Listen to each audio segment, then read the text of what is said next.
Chapter 1727. Published at 7th of April 2023 8:58 and 22 seconds AM. Chapter 1727. If audio player doesn't work, press stop then play button again. Chapter 1727. Ridiculous bang. Two palms hit a desk so hard that a trembling impact surged throughout the city. The fury behind it was clear, and even that floor-to-ceiling windows behind the individual shattered to pieces, sprinkling down to the streets behind him.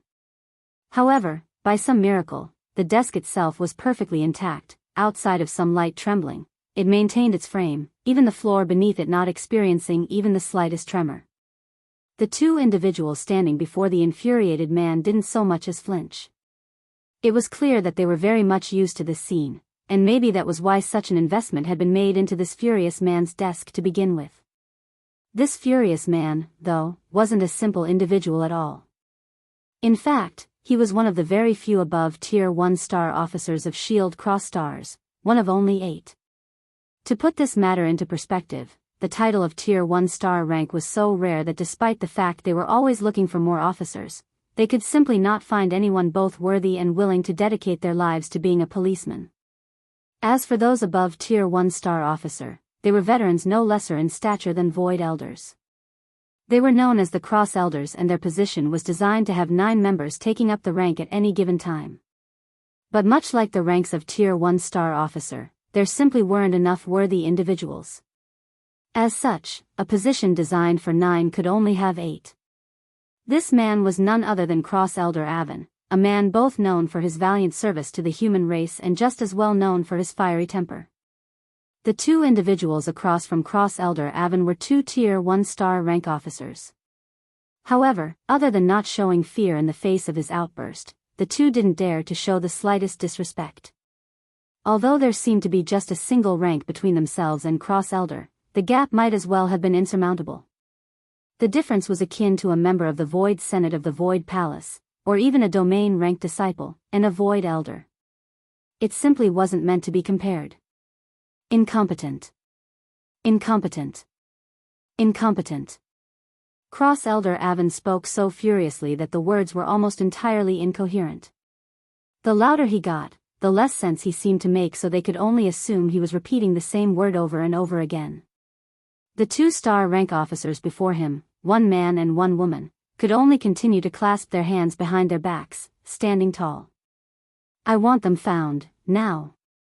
Vishna, Corden, get it done. I don't care how you do it, I just want results. Vishna, the brown-skinned beauty between the two, and Corden, a bulky man with a round but steel-like gut, looked toward one another. Even without saying a word, they knew well what "I don't care how you do it" meant in this context.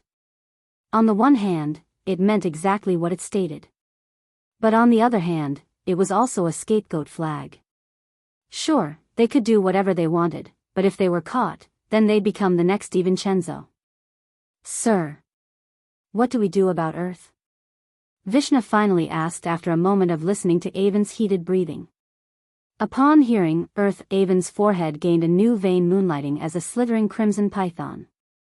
It really looked as though his head might burst like a watermelon any moment now. Avon had, of course, heard the news that Alienor Morales was actually the princess of the Ascension Empire. However, this shocking news had been overwhelmed by all the matters that came afterward. He had only just now remembered that he had even more to be infuriated about. The 24-hour period that Alienor had given was quickly approaching, and no orders had been sent just yet. Between the Cloud Race matter and the escape of their prisoners to this moment right here, everything had happened so quickly that it was difficult to deal with. Earth was a troublesome matter to begin with because the Shield Cross Stars branches in its vicinity were weak. This was because the Milky Way galaxy was fairly classified as a more primitive galaxy in comparison to the others. They had by far the most number of 3rd and 4th dimensional worlds in the whole of the human domain. However, since then, Earth had expanded far outside the range of their original galaxy and had even quickly swallowed up several sectors. This led to an odd situation where the core of Earth's territory had the weakest Shield Cross Stars influence, while the outer reaches of its territory had the strongest. Even Shield Cross Stars hadn't expected Earth to progress so rapidly. Usually it took thousands upon tens of thousands of years just to improve through a single dimension, even if you had far greater potential. However, Earth had somehow made it from the third dimension to the seventh in less than half a century. This threw many of the original plan's shield cross stars had out of the window, and it left them in an awkward position. Now, they were suddenly being kicked out of the territory before they could even establish themselves. Ridiculous. Ridiculous. Ridiculous. Spittle flew from Cross Elder Avon's mouth, and some even somehow ended up on his balding, wrinkled head. However, so much heat was coming off of him that it evaporated into nothingness in just a few moments. After a moment, Cross Elder Avon calmed and sat down in what remained of his chair, the wind from the shattered windows fluttering what remained of his hair. Then, he sneered. The Morales want to play games, huh? Well, see how long that lasts. As for the Ascension Empire, they want to be free of us? Sure, fine, let them be free. I can't wait to see how long it'll take for them to come crawling back. Order your subordinates to keep an eye out for that brat. The fugitives of the human race can't run around just because of who their mommy and daddy are. Forget the other matters, go do as you're told. Avon waved a hand, and time seemed to reverse as the shattered window shards flew back into place and melted back into place. Chapter 1728. Published at 7th of April 2023 8:58 and 22 seconds AM. Chapter 1728. If audio player doesn't work, press stop then play button again. Chapter 1728. Rupture. Lionel gasped for breath, something he had suddenly become very used to doing. He didn't think that he would enter such a state for a long while thanks to how much vitality he had pumped into himself using his metal body, but here he was, suffering. After a while, Lionel stopped being pissed off and even became a bit languid. Emotion could only really get you so far, eventually you would tire of it. Being enraged all the time was exhausting, people weren't designed to be that way. The lows only hurt because they were the lows, not the baseline. And highs were only so satisfying because they were such a change from the norm, not a constant. By the same token, drudging up willpower just because you were angry wasn't good enough. Even the most vindictive person couldn't be angry forever. There would always be a time where it faded into the background and you were forced to feel different emotions. But that was also precisely why Lionel never wanted to rely on emotion. Lionel rose up again. By now the gap between the stairs was far too large to rely on nothing other than his physical prowess, it simply wasn't enough. But Lionel had already realized that this wasn't a trial of his body, so obviously the solution to jumping across these enormous barriers was in his mind. He would either have to force these stairs to come closer or he would have to get more powerful and larger. Lionel roared, his height increasing by an entire foot. This was nothing more than a projection of himself, a representation of his body in the form of dream force. In that case, he would just make himself larger. But in doing so, Lionel leapt forward again, his body practically undergoing a shuddering seizure as he leapt through the air. He landed and rolled across the platform, his body spasming. It was about what he expected. The larger he made his body here, the more dream force he would have to flood in, and the more dream force he flooded in, the deeper the hooks of this tablet would be able to sink into his real body, and the deeper those hooks entered, the more real and terrible the backlash would be. It was getting to the point where the fear was becoming crippling. In the beginning, he only had to shake his head to recover, but as he climbed, he was beginning to take several seconds, but the time he crossed the 1000th step, it took him several minutes. The real-world effects were becoming more devastating as well. Having his body enter a constant state of fight or flight didn't seem like a big deal at first, but it was frying his neurons and pushing his body to the limit. His heart rate was constantly above an allowable threshold even given his body, the less, immediately important, functions of his body like digestion and the like. More and more stores of energy were being flooded directly into his muscles, and the amount of calories he was burning a second just maintaining the obscene heat he was giving off, not to mention his constantly shivering body, would very quickly put him at the brink of death. The truth was that time was dilated between the tablet and the real world. It was all too easy to fool the mind. Lionel felt that he had been climbing for months, years even, but his real body had only experienced a few hours. Even so, because his mind was going through so many terrible effects again and again, he was quickly losing muscle mass and the walls of his heart were growing thinner as his body started to eat itself to maintain. The brain simply had too much power of the body. Even illusions when taken to an extreme could cause real and deadly consequences. However, disregarding this entirely, Lionel continued forward. Aina could only watch as Lionel's skin became more sunken, his muscles deflating and his skin beginning to stick to his body. It wasn't long before his breathing became nothing more than his ribcage moving up and down while his bronzed skin lost all color and became an unhealthy and pasty greenish-gray color. Within the tablet world, Lionel could still not see the end of the staircase. When he looked back, he could no longer even see where he had started, and that was despite now being over 10 meters tall. He was relentless in his pursuit and his mind had stopped thinking. Everything outside of calculating how hard he needed to jump to reach the next platform was already thrown out of his mind. Again and again, he would jump, stumble, fall and roll, only to pick himself up several minutes later after he was finished foaming at the mouth to do it again. The worry on Aina's face grew with every passing mind, but she could only continue to dab at his forehead, her golden irises flickering with a somewhat fearful light. It really looked as though Lionel would push himself too far and die. Lionel, however, had no intention of stopping. He didn't know it consciously, but he had already reached a state where he would rather die than give in. Maybe had he known this consciously, he would have snapped out of it and thought it to be ridiculous. This matter wasn't worth dying over, he had too many things to do now. But in that moment, with his mind focused on one thing and one thing only, he was relentless in his pursuit. Lionel jumped again, his body reaching over 100 meters as he landed on the 10,000th step.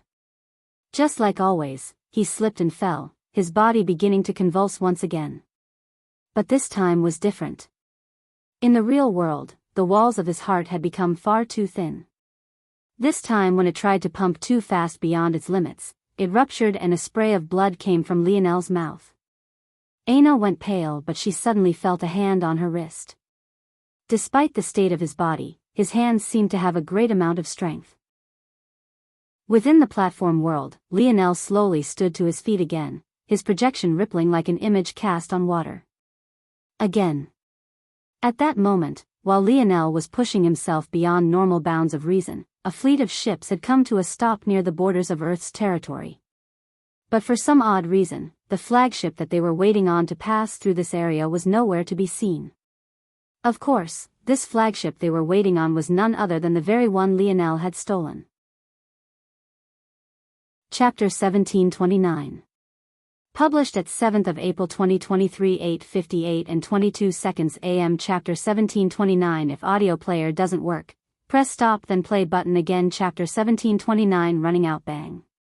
Roar. A hand clasped onto the side of a platform, its fingernails bent and twisted, its tendons and ligaments rising like roaring veins that just might pop out at any moment. Lionel pushed with all his might, the fear coming in waves. He had already reached his limits, the size of his body having been pushed beyond even the realms of reason. He stood several kilometers tall, and even this was only just barely enough to catch the ledge of the platform, withstanding the barrage of thoughts of inadequacy, of giving up, of being unworthy, all while trying to climb to the very peak was difficult, too difficult even to put into words, even though he could feel the ledge. Even though he knew well that he was just a single great push away from climbing to its peak. It still felt like he was falling into an abyss. The clutches of devils and demons waiting for him below. Fully prepared to swallow him up whole, his fingernails snapped and tore, rivers of blood flowing out, his pinky's ligament gave out first. Snapping like a steel cord and ripping his finger back at an awkward angle. The backlash was so great that it felt as though something had taken his finger and peeled it back to his wrist, wanting him to suffer the most unimaginable pain. Another snap rang out, and this time it was his ring finger that was peeled back almost like the skin of an onion. The strength of his body was playing sticks against him, each one of his muscle fibers was like tempered steel, intertwined into a cord that layered the muscles and organs of his body. But because of this, when they gave out, the effects were resounding and devastating. Every time one gave up, a bang would resound through his body as though a clap of thunder had resonated within his skeleton. Lionel's head just barely managed to peek over the ledge. He slammed his down on it, using it as leverage in an attempt to pull himself over. His expression was ghastly, his face pulsing with veins and his teeth shattering one by one under the pressure like fragile porcelain dolls. He pushed with all his might. Roar. The shot came out muddled and gargled. He didn't have the strength to open his jaw with so much weight pressing up on it. However, he managed to gain some momentum in an attempt to swing his foot up and onto the ledge. Just as his heel was about to snag a piece of the ledge, another snap rang out. Lionel's body shuddered and his middle finger's ligament snapped. By this point, he only had one arm left, while it seemed like only the ligaments of one hand were being snapped. That was because the tendons that connected his other arm had snapped during the last climb. Before this, Lionel could just use his dream force to repair the projection of this body, but by this point, things had been going on so long that he truly had nothing left. Even his overwhelming dream force stamina was running thin. This was the last body he had. He simply couldn't repair it, and if he fell here, he would truly fall to his death, with the state of his body in the real world. It couldn't handle true damage to his soul, in fact. The only thing keeping him from dying currently was the independence of his soul. He couldn't fall here. He refused to fall here. Another one of Lionel's teeth shattered beneath the pressure, cracks running through it like fissures in concrete beneath the wrath of an earthquake. He held on with his jaw on one side, and with his remaining forefinger on the other. These were the last two anchor points he had, the last barriers holding him up from a fall to an inevitable death. Lionel's gaze was entirely crimson. There wasn't a hint of the pale violet remaining. He gazed upward with the look of a madman. By this point, he had forgotten what he was fighting so hard against. He didn't even know if he ever really had been fighting for something at all. All he knew was that he wanted to take another step forward, and then another. This matter had started off without much thought. He wasn't in any rush to suddenly become many times stronger, and he had already become content with the strength he had. It was the same cycle he always went through. For a moment he would feel a burst of motivation caused by an existential threat to his life or someone he loved. He would then raise his battle strength quickly in a short time, and then he would crush his adversaries only to come out the other end, bored. But this time it was different. He had just claimed a resounding victory, and yet here he was, struggling on the border of life and death. Maybe at some point during this journey, he had felt a chance, even if it was a small one, to take a step in the right direction, and to take that step before he faced something that even he couldn't quickly think his way out of. Maybe that was why he was so unwilling to give up. Maybe, something was telling him that he was running out of time. Roar! The whites of Lionel's eyes turned entirely crimson, a blinding and bloody light illuminating them. Snap! His forefinger gave way, but he quickly swung his arm up. This time when he roared, he had just barely been able to open his mouth, which pushed his body up just far enough for him to swing his shoulder over the ledge. Lionel's mouth opened up for just a moment before his mouth came clamping down again. The sound of shattering teeth resounded, but Lionel had already used the leverage his shoulder gave him to swing his feet up. This time, he aimed even higher. Even as his teeth shattered, his heel hit the platform and he rolled his shoulder forward. With a final furious push, Lionel swung his head down with all his might, slamming his forehead against the top of the platform and using the violent momentum to push the rest of his body over the ledge. Chapter 1730.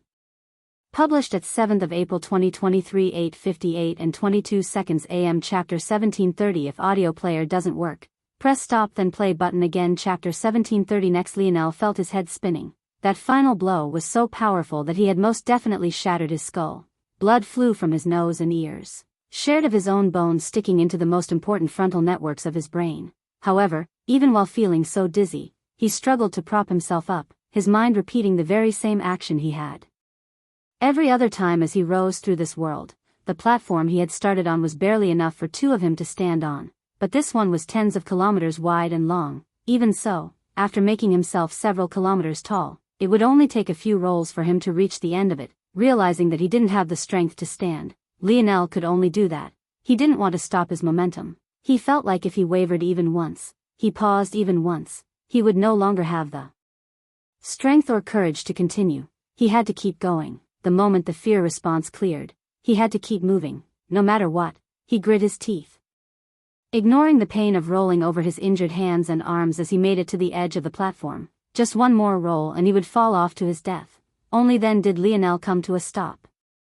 Blinking several times and trying to see the distance between this platform and the next one so that he could judge exactly how much strength he had to gather to reach it. However, at first glance, Lionel didn't see anything. His vision was quite blurry, so he blinked again, even weakly wiping at his eyes with his forearm before he could look again. But even then, he couldn't see it. Lionel's heart froze over. Could it be that the next platform was so far away that he couldn't see it despite its surely overwhelming size?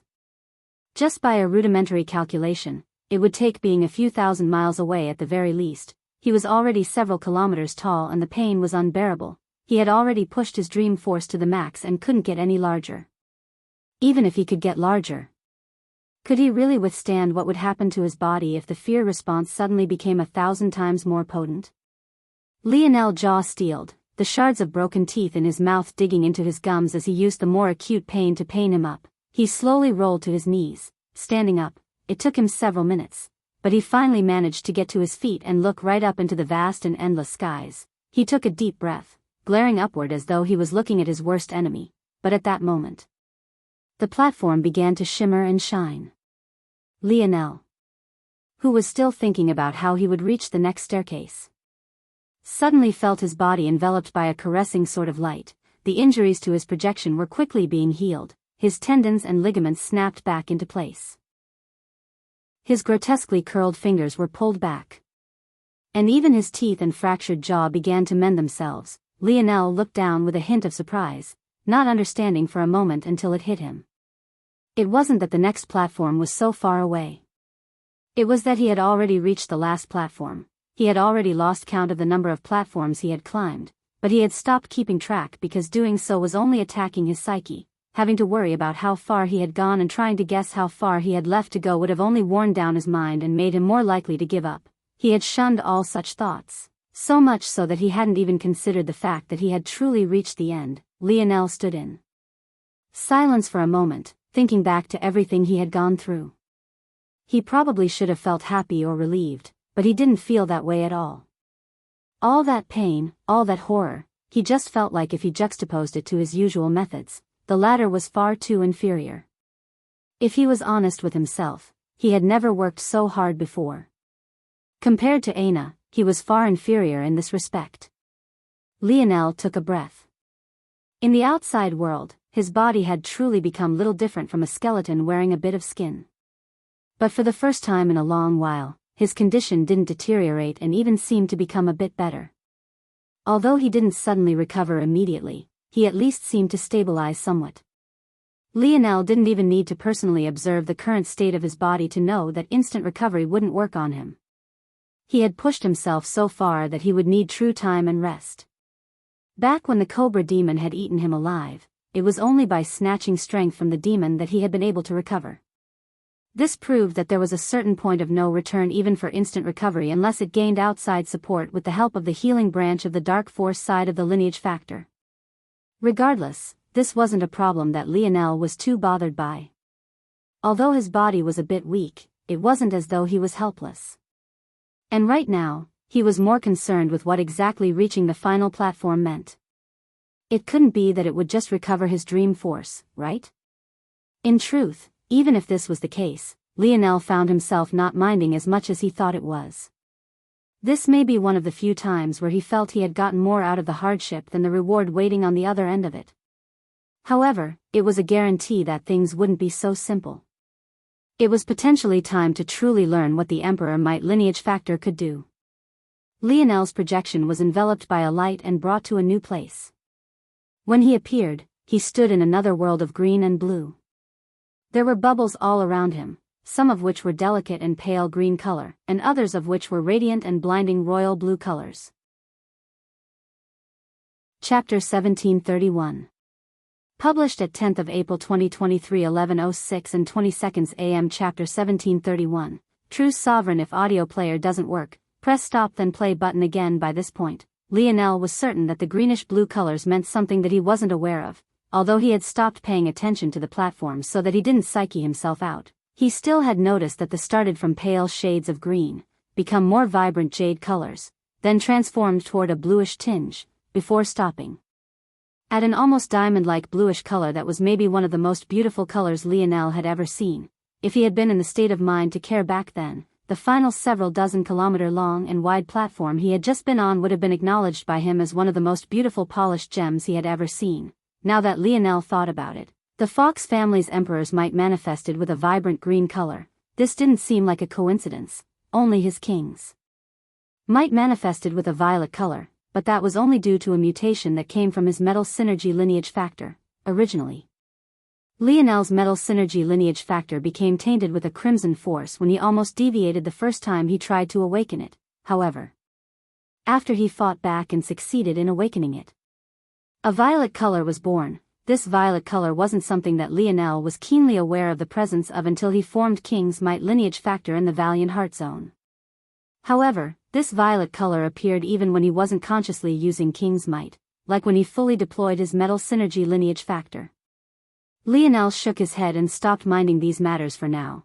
The intertwining of his lineage factor made what was going on inside of his body greatly complicated. He wouldn't be able to figure it all out even within a few years. His best chance was to personally go through the records of the Morales.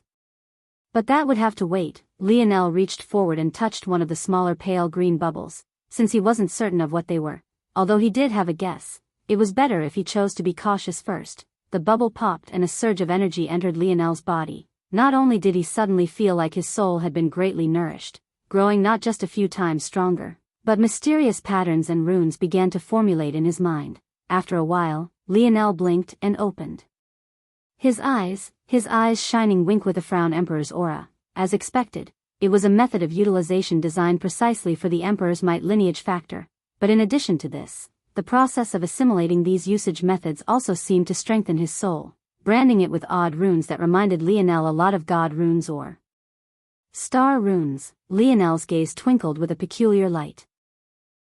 Emperor's aura, from the description, was something he had always had. It made sense that this was the smallest and easiest bubble there was to assimilate here, since he had been using it since long before he was even consciously aware of having this lineage factor. For as long as he could remember, every time Lionel got serious, a suffocating aura would pervade from him. He wasn't actually aware of this, but others had always told him that this was the case. In fact, one of the reasons he always finished his tests so quickly back in Class A was to give everyone else a chance. However, this bubble had taught him how to consciously deploy it, and how to also be aware that he was doing it, although it was the smallest bubble here.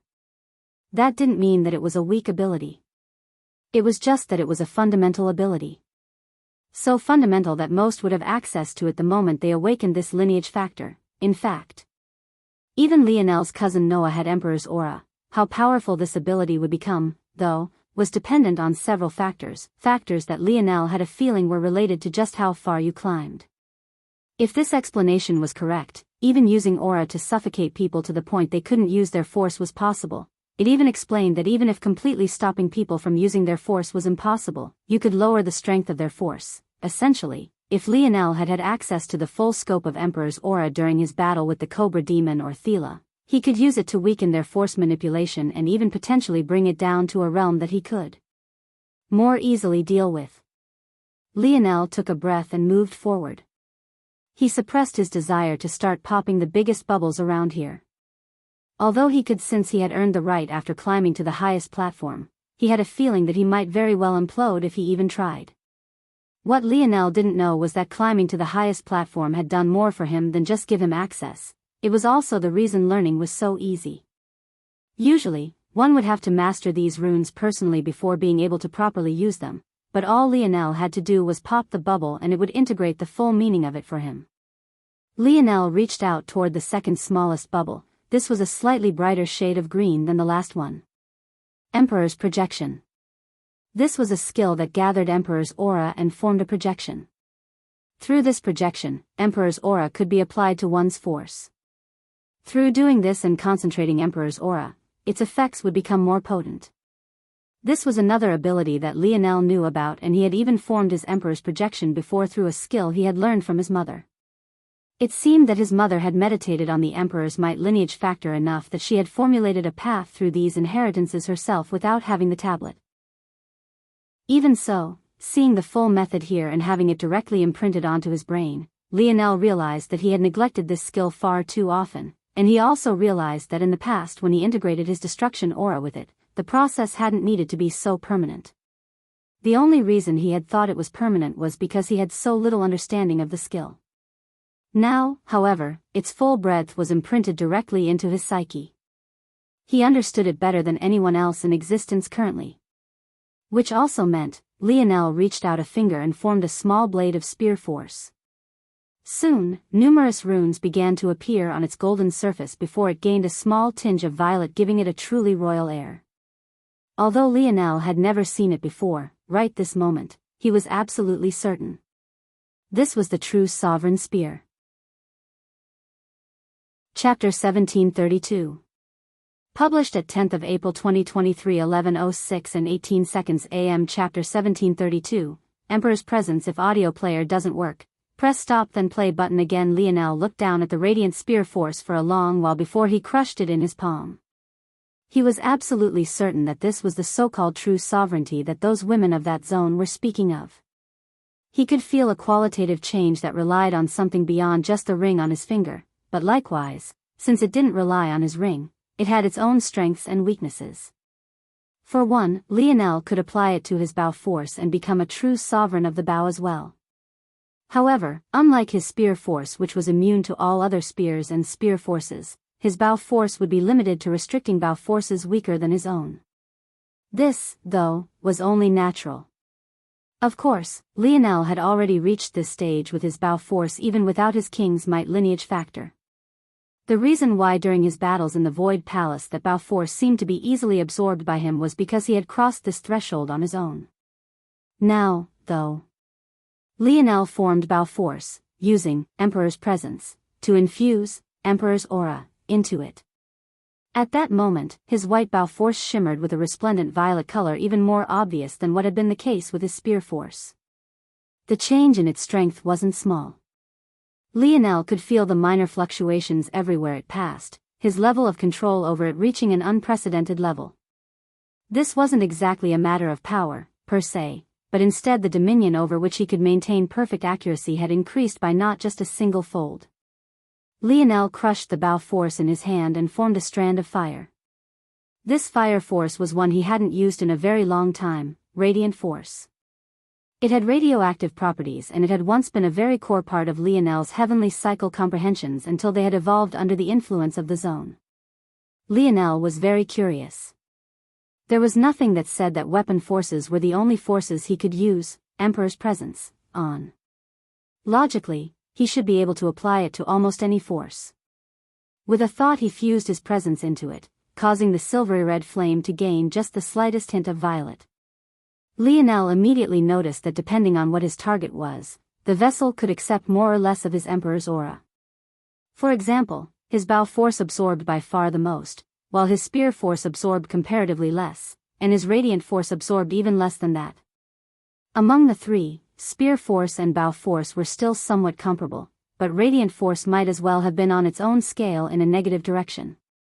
But at the same time, this didn't necessarily mean that the results were lackluster. In fact, Lionel could feel that the changes to radiant force weren't small. The main difference, in his estimation, was that radiant force wasn't a good enough representation of fire force in general. Lionel flipped another palm over. This one contained Scarlet Star Force. The moment he started flooding his Emperor's aura into it, it was as though it was a vast and boundless ocean, taking in more than he could even give it. Compared to his bow force, it was even several steps beyond. In fact, beneath its presence, his radiant force was quickly snuffed out. That was when Lionel came to an understanding.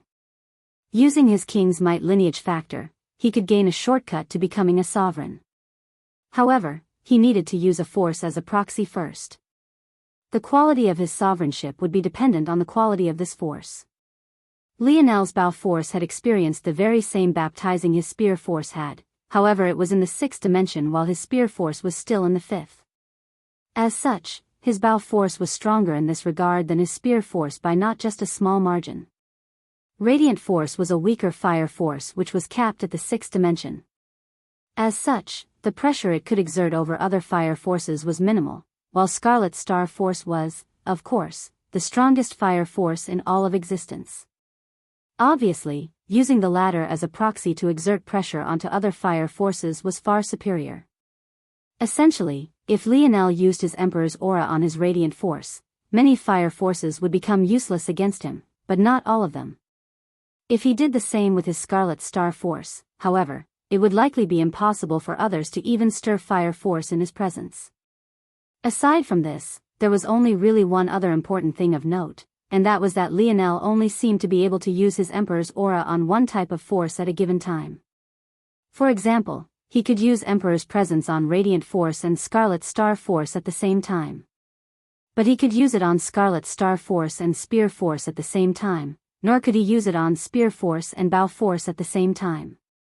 Lionel didn't mind this limitation very much as its foundational abilities alone were very excellent. In addition, these should actually be the simplest abilities the tablet had in store for him. There were still dozens more bubbles floating in the air. After a moment, Lionel looked toward the bubbles again. He hadn't reached his limit yet and there seemed to be no reason to stop, so why should he? If he had to master these techniques himself, he might consider stopping here. But considering they assimilated with his mind perfectly, wouldn't he be too stupid to not take advantage?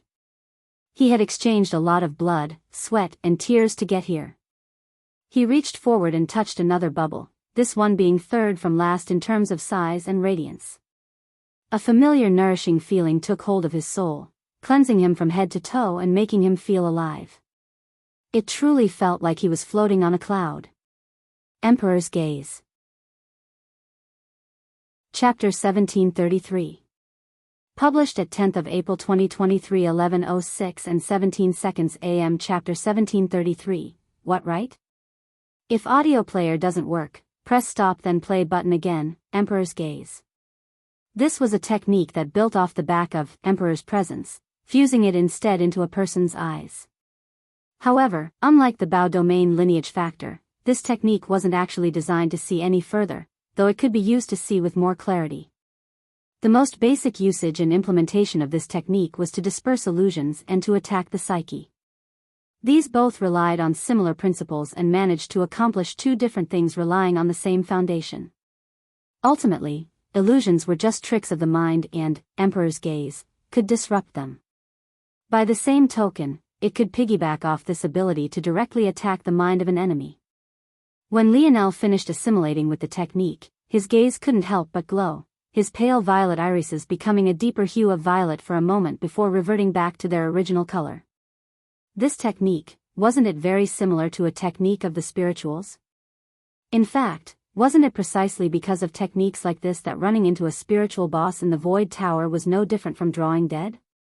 The human race only dared to battle against spirituals when they had soul protection treasures on hand. Without them, meeting a spiritual race individual of the same and similar dimensional strength was basically a guaranteed insta-kill. Humans had too little research done on the soul and hadn't created any techniques for it themselves. As such, they were all too vulnerable in this respect and could do nothing against those who did have such techniques. Just by virtue of gaining Emperor's Gaze, Lionel had basically become as difficult to deal with as a spiritual. The only ones who could combat against him were either individuals in the 7th dimension who also had soul force or dream force-based ability indexes or lineage factors, or those who carried around soul protection treasures. However, in both instances, these demographics should be somewhat rare. At the very least, one would have to be from a prominent family of at least a 6th-dimensional territory to carry around a soul protection treasure. The other ability of Emperor's Gaze, to dispel illusions, was also quite good. Lionel was already fairly immune to illusions, but that wasn't the case for those around him. Now he had a tangible method of crushing any illusion he or his allies faced, and this could be greatly helpful in the future. Lionel's eyes cleared and runes danced and rotated in his irises before slowly fading. He didn't feel like he was anywhere near his limits, so he reached forward and tried the 4th. A refreshing feeling washed over him again, and the runes of another technique imprinted itself onto his soul. Emperor's Seal. Lionel's gaze narrowed. Even the name alone was domineering, however the description of the technique itself was even more soul-shuddering. Emperor's Seal was an application of Emperor's Aura and Emperor's Presence. Using the latter, it formulated the former into a grand seal that manifested into the air. This seal would be used to directly suppress, imprison, and crush. Even if Lionel hadn't had any spatial affinity, he could use Emperor's Seal, to lock down space similar to what the warships of S.H.I.E.L.D. Cross Stars had done to the Void Palace. Like this, even if someone had a great spatial affinity, it would become useless. Emperor's Seal was quite similar to a domain-like ability, and it functioned on a more ethereal level than Lionel's gravity domain. While one targeted the physical body, the other targeted force and the soul. However, both of them were able to cause physical changes. Beneath Emperor's Seal, even though it ultimately was a suppression of the soul, the body would find it a very difficult move and force would become extremely sluggish. In the worst-case scenario, if the gap was large enough, one would find themselves grinded into meat paste. In fact, one of the actions of the Emperor's Seal was known as rotation. With every rotation, the pressure would increase on the person beneath the seal's might until they could no longer handle it and exploded. Lionel took another step forward and touched yet another bubble. Emperor's Edict. As these runes fused with Lionel, his aura became more refined and more dignified. The rotating runes within his irises only grew more complex with every assimilation. Emperor's Edict was yet another technique that Lionel found very similar, and once again, he gained an entirely new view of it. This technique wasn't very different from the one his mother created. It used Emperor's Seal to form the boundaries of a world, and then it disseminated an Emperor's Edict. This edict set a rule that had to be followed within the confines of the Emperor's Seal's world. If this sounded familiar, that was because it was. It was the very same concept as Lionel's mother's Crystal World technique, one that Lionel hadn't used in a very long time because he simply didn't have the time to assign to mastering it. This technique, when fully mastered, could be extraordinarily powerful. Lionel could set a rule that stated that all metal within his seal world were brittle. In this situation, if a sword tried to attack him, he could shatter it with the flick of a single finger. If he was in a world of water and found himself disadvantaged by the terrain, he could set a rule that stated all water would vanish, and suddenly he would be fighting in the air. He could reverse gravity, he could zap away all oxygen, he could even turn all gas in the air into an extremely flammable substance and then light it all on fire with a single thought. When taken to its logical extreme, Emperor's Edict, or Lionel's mother's Crystal World technique, were all mind-numbingly powerful, and in the hands of someone like Lionel, the possibilities were simply endless.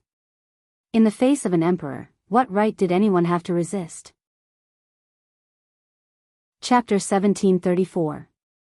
Published at 10th of April 2023, 11:06 and 14 seconds AM. Chapter 1734. Emperor's Command. If audio player doesn't work, press stop then play button again. Lionel exhaled a breath. Despite the nourishment, he could vaguely feel that he was reaching his limit. He didn't actually believe that the problem was that his soul wasn't strong enough, it was more so that his body wasn't in the best condition right now. Although his soul had been replenished to its peak, a lot of its strength was being diverted to keep his body up and running. If he used up too much of his capacity, his body, which was already barely holding on by a single line, could very well reach past a point of no return. Lionel sighed. He really wanted to absorb more. After a moment, he utilized instant recovery in the outside world, allowing his body to recover somewhat. Although he was still as skinny as a beanpole, at the very least, his life was no longer in any real danger. Lionel scanned through the bubbles and locked eyes on the radiant blue ones. They were much larger and more vibrant than the green ones that he had been working with until now, and his curiosity was really getting the better of him. If the bottom 5 methods of this Emperor's Might tablet were already so powerful, what exactly did these behemoths represent? What techniques were they hiding? Lionel let his curiosity get the best of him. Until his body truly recovered, this would be the last bubble he would clear for a while. In addition, if his choice was one of the much larger blue ones, then it was likely that even after his body recovered, he would have to wait until he progressed through a few tiers and strengthened his soul before he came back again. But Lionel felt that if the bottom 5 techniques were already so powerful, he felt that the top few would likely be life-changing. Lionel took a breath and pushed the other bubbles out of the way with his thoughts, reaching forward toward one of the largest radiant blue bubbles. Up above the rest of them, there were 3 bubbles of the exact same size, all of them exuding a blinding royal blue light. Lionel had no way of choosing between them, so he just picked one at random, reaching his hand forward and popping it. The strong surge of pressure made Lionel shudder. On the one hand, he felt as though his soul and body were being ripped apart, but on the other hand, he was being built back up just as fast. He could feel his capacity for dream force increasing by leaps and bounds. Strong waves of auspicious air were exuding from him in tsunami-like currents, and his aura was becoming suffocating. Deep within his eyes, a blinding blue light shone, so bright in fact that the runes within it were nowhere to be seen. Only Lionel could feel these runes, each one of them countless times more complex than any he had ever seen. Just when Lionel felt that he had reached his limits, his 3 Dream Force stars began to slowly rotate, their pinnacle 7th-dimensional star runes shining and offsetting the pressure. It seemed that it was only because he had reached this state with his Dream Force that he was able to withstand the pressure. However, this was just the tip of the iceberg. As the technique and Lionel's star runes formed a sort of feedback loop between one another, Lionel felt that his understanding of Dream Force and the soul was becoming clearer and more defined. In fact, he felt that the path ahead to taking the first step on his journey of Dream Force manipulation was becoming just that small bit brighter. Several moments later, the process finally came to a stop and Lionel gasped for air. However, even after a long while, the blue radiance coming from his eyes was only slowly fading. Lionel stood in silence for a long time, not quite knowing how to take this technique or to accept what he was feeling. What was life exactly? Had he really been overthinking it all this time? Was it really that all life was equally valuable? Or was it more accurate to say that all life was equally worthless? Emperor's command, arise. Using this technique, Lionel could target a recently deceased individual's soul. He could give it shape and form, using it to fight on his behalf and as a proxy for his other techniques. However, this was only the simplest use of this technique. On the more complex side of things, he could assimilate the affinities of this individual through the use of Emperor's presence. Much like he did with his forces when he formed sovereignty, he could form a sovereignty through this deceased individual's soul. For example, if Lionel killed a master of the wind element and then took control of their soul before it dispersed, he could gain sovereignty over the wind element through the use of this soul's affinity. In fact, he would be able to command this soul to use the abilities they had in their lifetimes with even greater ease and power than the person themselves had when they were living, just by virtue of the fact he could give them sovereignty. To say that this ability was overpowered was an understatement. In fact, Lionel felt that it was more than worthy of being one of the 3 absolute strongest abilities of the Emperor's Might Tablet, even if it was only for temporary usage. But it still left him feeling a bit conflicted. When Lionel first learned that he could revive the dead through the use of the silver tablet, he had his own small existential crisis back then. He felt that his world views were spinning in his head and he didn't know how to reconcile it all. However, he had been able to eventually shrug it off because the power was in the hands of a treasure far beyond his imagination. Maybe it was only right that it could do such a thing. But what could he say now that such a technique was at his fingertips? Now that he too could play with life and death with just a thought. How could he reconcile this matter? What left Lionel the most silent, though, was that there were still 2 other techniques of this caliber within the tablet. In fact, they were connected with this one, so much so that he already knew their names. Emperor's command, assimilate. Emperor's command, breathe. Lionel didn't know the details of these techniques, but just by virtue of their names he had a few guesses. And if he was correct, Lionel closed his eyes, releasing a sigh. However, not long later, his eyes snapped open. Who? Bang! The flagship shuddered as something collided against it. Chapter 1735. Published at 10th of April 2023 11:06 and 13 seconds AM. Chapter 1735.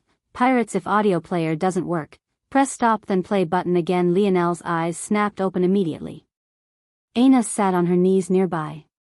She had already looked off into the distance, but it was difficult to see anything from this location. This room didn't have any mirrors, and although there were monitors around to observe the situation outside, none of them had been turned on. Considering what the 2 had been doing in this room, they didn't have time to care about such things. Lionel tried to sit up, but an aching pain took hold of his body, threatening to make his consciousness fade. If it wasn't for the fact he had used instant recovery once already, he might have directly passed out just now. Aina looked back and panicked slightly. It's fine, I can handle it. Lionel chuckled lightly and winced as he slowly pushed himself up. You don't even know what's going on outside, how could you say that so confidently? Seeing that Lionel was in the mood to joke around, Aina rolled her eyes. If this man didn't look like he was at death's door, she would really teach him a lesson.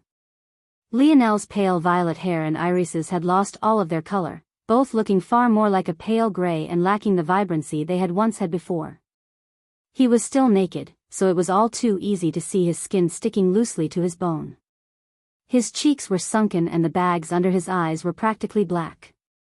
At a glance, he looked like a talking zombie with a small dash of handsomeness probably only Aina could see with her love-tinted glasses. That said, Lionel wasn't wrong. To say that the warship with the size of a moon was actually a bit of an underestimation of its size. Without the monitors activated, Aina's mind, even with its recent buffs, had no way of seeing far enough to check on what was going on outside. Bang! The warship shudders again as Lionel just barely managed to push himself up. Even so, it's too dangerous for you to go. Your instant recovery didn't even work this time, at least absorb some of the demon corpses first. Lionel shook his head.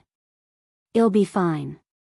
There's no need to waste the demon corpses on this, we only have a limited number of them and they're best used to help everyone else. Don't worry too much, I might look like I have a foot in the grave, but right now, I'm actually more powerful than I've ever been before. Lionel stood to his feet, wobbling once before he regained his bearings. He slapped his thighs once and a pair of sweatpants covered him up. He couldn't be bothered to dress the rest of himself. I'll go see who's ruining our honeymoon. Aina blushed slightly when she heard this. This man had no tact. Outside the flagship, a fleet of spaceships surrounded the region, a number that could only be counted in the dozens and very close to bordering on the hundreds.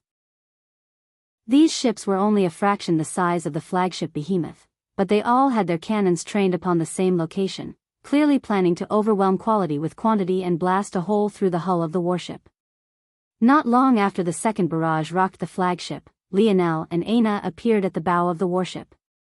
Neither of them looked as though they were taking this matter seriously. Lionel wasn't even wearing a shirt, while Aina looked as though the only thing she was wearing was a shirt, having stolen Lionel's since he refused to give her time to prepare. Lionel had tried to tell her that he would handle things, but she refused given his state. In the end, she rushed after him like this, leaving him more than a little amused, and another much larger part aroused. Unfortunately, he didn't have time to entertain the latter. Lionel narrowed his eyes and looked at these ships. He had yet to activate the force field of the flagship, although doing so would have ended this farce. He was more interested in who exactly was attacking him. After a moment of observation, he was speechless. Were these pirates? The ships looked as though they were cobbled together from scrap metal, barely weathering the astral winds of deep space. Although the flagship had been surrounded, in reality the just over 100 or so spaceships had only covered a small range, or else concentrating their fire would have been obvious. What confused Lionel was what gave these people the balls to do this. Were they blind? Or were they led by an outright idiot? There was one thing Lionel's intelligence couldn't account for, and that was outright fools. How could you deduce what someone who had been dropped on their head as a baby would do? As Lionel was trying to understand what was happening, there was a subtle ripple that spread from a ship hidden in the center of the semicircular formation. A signal. Lionel understood immediately. The spaceships geared up once more, their cannons glowing with a radiant light as they aimed forward once again. Something is off. A ripple spread from Lionel. All around the flagship, his clones appeared once again.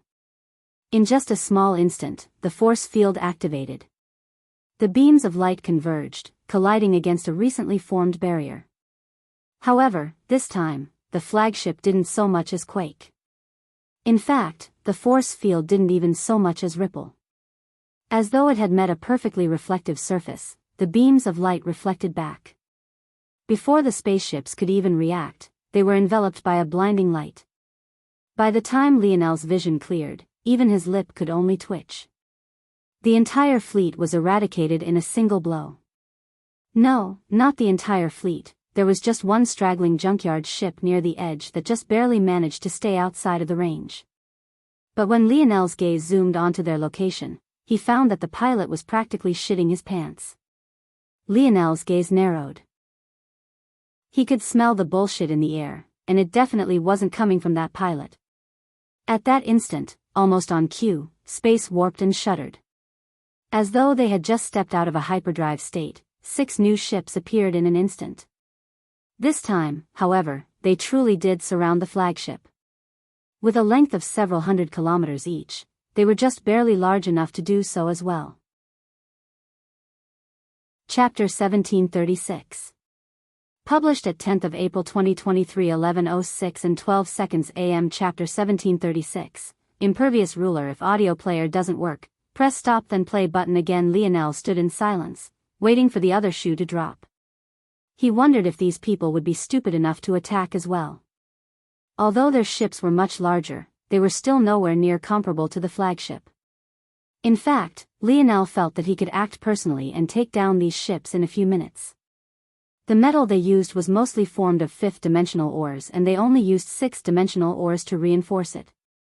This was probably the most common configuration of spaceships, since even for 7th-dimensional worlds, such a large amount of 6th-dimensional ore was too expensive to be gathered casually.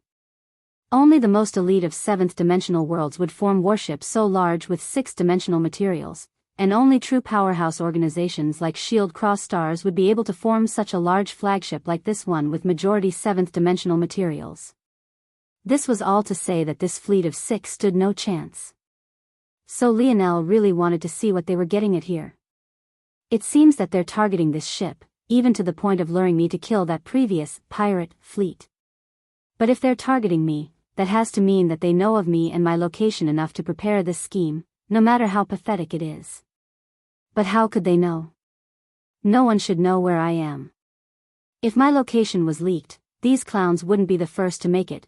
It would most definitely be Shield Cross Stars, or any number of my other enemies. The more Lionel thought about it, the more foolish he thought these individuals were.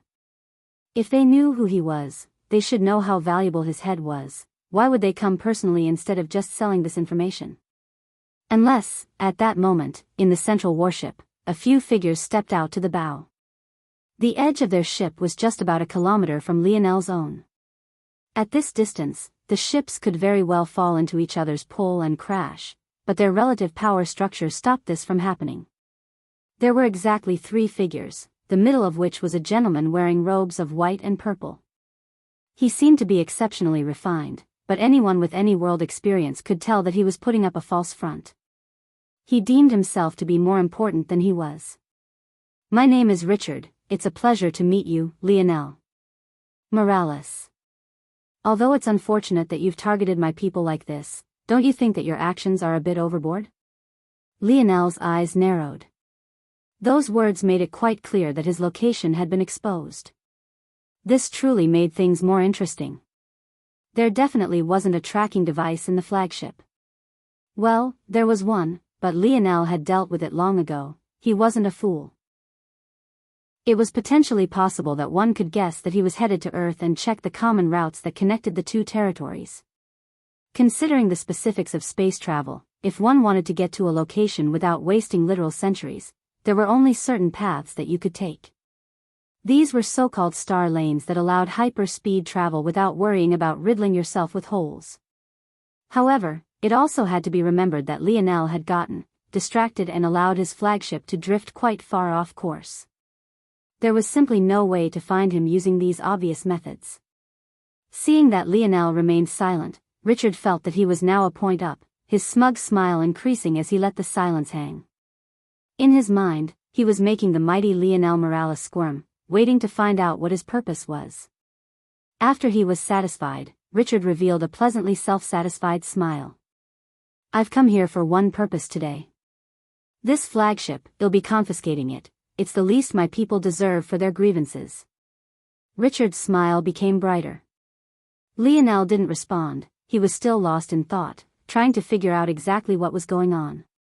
He had an idea of what might be happening, but the complexity was taking a while even for him to untangle, and the only time that happened was when he was lacking information.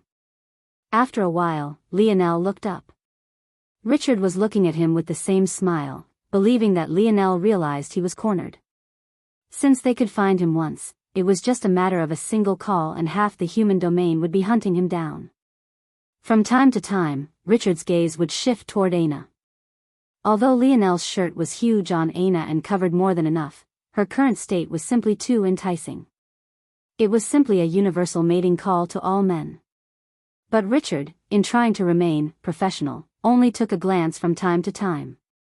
Although he was being subtle, how sharp were Lionel's senses, exactly? You know, Richard's smile began to grow brighter. I really hate the name Richard. Richard's smile froze. Every one of you guys I've run into seems to be more of a dumbass than the last. Lionel took a step forward, stepping onto the air. His body looked as though it could be blown over with a single gust of wind, and yet a stifling pressure rose, causing the surrounding ships to begin to whine and creak. Richard's expression changed as he took a step back, the two individuals who had followed him out stepping forward with menacing auras. Without fail, both of them were in the 7th dimension. However, Lionel continued to walk through the air as though he hadn't noticed at all, a billowing violet fog wafting from his body. He raised palm and faced it downward, causing a small rotating circle of violet wind beginning to spin around him. Emperor's gaze. With a flash, Lionel's irises blazed with a blinding light, enveloping the two 7th-dimensional existences and Richard. Richard began to foam at the mouth and practically collapsed. The two 7th-dimensional existences were only dazed for a moment and seemed prepared to break out of it in the next instant, but by then, the cyclone of violet expanding beneath Lionel's palm had expanded across the kilometer distance in the blink of an eye, shooting beyond until it crossed even 100-kilometer distance. Emperor's Edict. No 7th-dimensional existences shall step into my domain. The dazed 7th-dimensional existences felt a suffocating might envelop them. Before they could even react, they were expelled over 100 kilometers away and were completely incapable of reacting. With a step, Lionel's frail body landed on Richard's ship. However, at that moment, he looked no different from an impervious ruler, one whose commands couldn't be denied. Chapter 1737. Published at 10th of April 2023 11:05 and 55 seconds AM. Chapter 1737. Projectile. If audio player doesn't work, press stop then play button again. Lionel reached out a palm and Richard flew into his palm. At that moment, Lionel's gaze glowed with a bright violet light, his gray hair even flickering with motes of purple light as well as it danced in the wind. Who sent you? Richard was completely out cold, the whites of his eyes rolled forward and his mouth frothed. However, the moment Lionel spoke, it was as though his mind had been struck with a bell and his mouth began to move on its own. My father sent me. Who is your father? Lionel asked. My father is Patriarch Guerreros Hernan, the ruler of the chaotic water sector. Even in his state, there was a hint of pride in Richard's tone as though he still had a right to brag. The trouble was that he clearly hadn't noticed that this father of his had sent him on a death mission. Something told Lionel that it wasn't just the pirate fleet that was bait, Richard was probably bait as well. But what was more curious was that Lionel had never heard of this chaotic water sect. Considering they could send two 7th-dimensional beings along with Richard, Lionel would guess that they were at least at that level. If he had to pinpoint an exact level, he would guess that they were closing in on the middle rank of 7th-dimensional sectors, but weren't quite there yet. The reason was quite obvious. The two 7th-dimensional existences they had sent had broken through using the conventional path and they probably weren't among the truly powerful individuals, in fact they were far from it. In addition, Richard was the son of a ruler of a sector, and yet he didn't have a soul protection treasure on him. That was enough for Lionel to make some assumptions. Lionel went through his memories and finally found reference to the chaotic water sector. Interesting, his assumption had been correct. This sector was indeed a 7th-dimensional sector, but it was middling. Of course, to Lionel, who was used to dealing with the Constellation families and was from the Morales family, his definition of middling was quite different from others. In truth, the chaotic water sector was definitely a region of powerhouses and were about the same level of strength as Triana's Virer family. There wasn't anything special about their location at first glance, but if Lionel's deductions were correct, they were probably near the current borders of Earth. Last time Lionel had fought for Earth it had been against the Umbra family and those other six-dimensional families, but by now, Earths had evolved twice and their territory was much larger. This meant that they were probably dealing with a lot of internal struggles right now, as Lionel was sure that they had yet to assimilate so much territory, nor would the families and organizations that had once called those regions home obediently step aside. At the same time, they had new neighbors that watched what happened to the others and didn't want to sit idly by as they too were swallowed up. The chaotic water sector was making a preemptive move, and they had even been so fast to move. It was clear they were waiting for an opportunity, but more importantly, they had a trump card capable of finding Lionel in the middle of nowhere. This was clearly a warning. There were only two ways that this could go. The first would be Lionel obediently bowing his head. This would allow the Ernan family to manipulate him from the shadows, and he could even be used to bolster their position. The second possibility was that Lionel would lash out, and the ultimate result would be the Ernan family using this as an excuse to attack with reason on their side. In normal times, such childish tricks wouldn't work, but with his mother forcing Shield Cross Stars to retreat from their territory, the chaotic water sector could be more brazen with their actions. Lionel's lip curled. He tapped a foot and the metal beneath his bare feet rippled, curling up and forming a pole that he wrapped around Richard's ankle and hung him upside down. "Stay here obediently," Lionel said casually, even though Richard was far too out of it to understand what he was saying. In the end, the supposed prince could only nod obediently. At that moment, there was a burst of activity from behind the thick metal doors leading to the bow of the ship. The doors blasted open and a large number of soldiers holding what looked like assault rifles rushed forward. Lionel raised an eyebrow. Since when were guns a common weapon in the dimensional verse? Fire. Lionel was surprised again. These soldiers truly had no respect for their prince. Richard hung right behind him, yet they were opening fire with naked abandon. It was as though they didn't care about hitting Richard at all. Lionel's palm rose again, still facing down. "Stop." With a whoosh, another circular formation of rotating violet fog spread outward, enveloping Lionel and the soldiers. The moment Lionel's commanding voice spread out, the bullets came to a grinding halt in the air. Lionel swept a casual gaze over them, realizing that these weren't normal metal casings at all but rather seemed to be concentrated bullets of force. Lionel nodded. He raised a finger and flicked it outward. Reverse. The bullets that had stopped in their tracks suddenly shuttled back toward the guns they had just come out of. Close. Lionel squeezed a hand and the barrels of the assault rifles crumpled like cheap paper.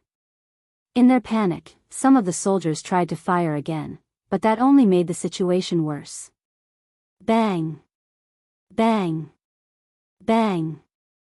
The guns exploded and backfired, causing catastrophic results. Lionel continued to walk forward as though the explosions didn't bother him in the slightest. Condense. The blast radius condensed into his palm until the point it was no more than a tenth the size of a fingernail. He reached a hand out to the side and aimed toward the warship floating several kilometers away to his right. Accelerate. Lionel flicked his finger and the projectile zoomed forward with unprecedented speed. In the blink of an eye, it vanished into the hull of the spaceship and a silence fell. Boom. Chapter 1738. Published at 10th of April 2023, 11:05 and 52 seconds AM. Chapter 1738. Petty tricks. If audio player doesn't work, press stop then play button again. Even as the corpses fell in a pile of flesh and blood before Lionel, an entire warship collapsed to his right. All the while, the young man who caused it all only continued to leisurely stroll forward. Lionel reached out a hand and a gun that managed to survive flew into his hands from the arms of an injured soldier. He balanced it in his hands for a moment, scanning it with dreams sculpted in the fraction of a breath. This isn't made by Earth, it seems to be a copy. Is Earth using guns to fight and others chose to copy?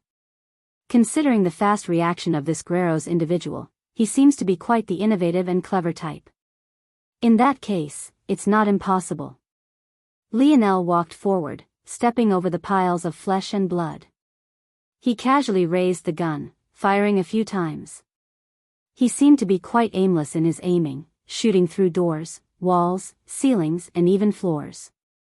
However, if one had X-ray vision, it would only take a moment to see that he was actually piercing the forehead of an individual with each shot.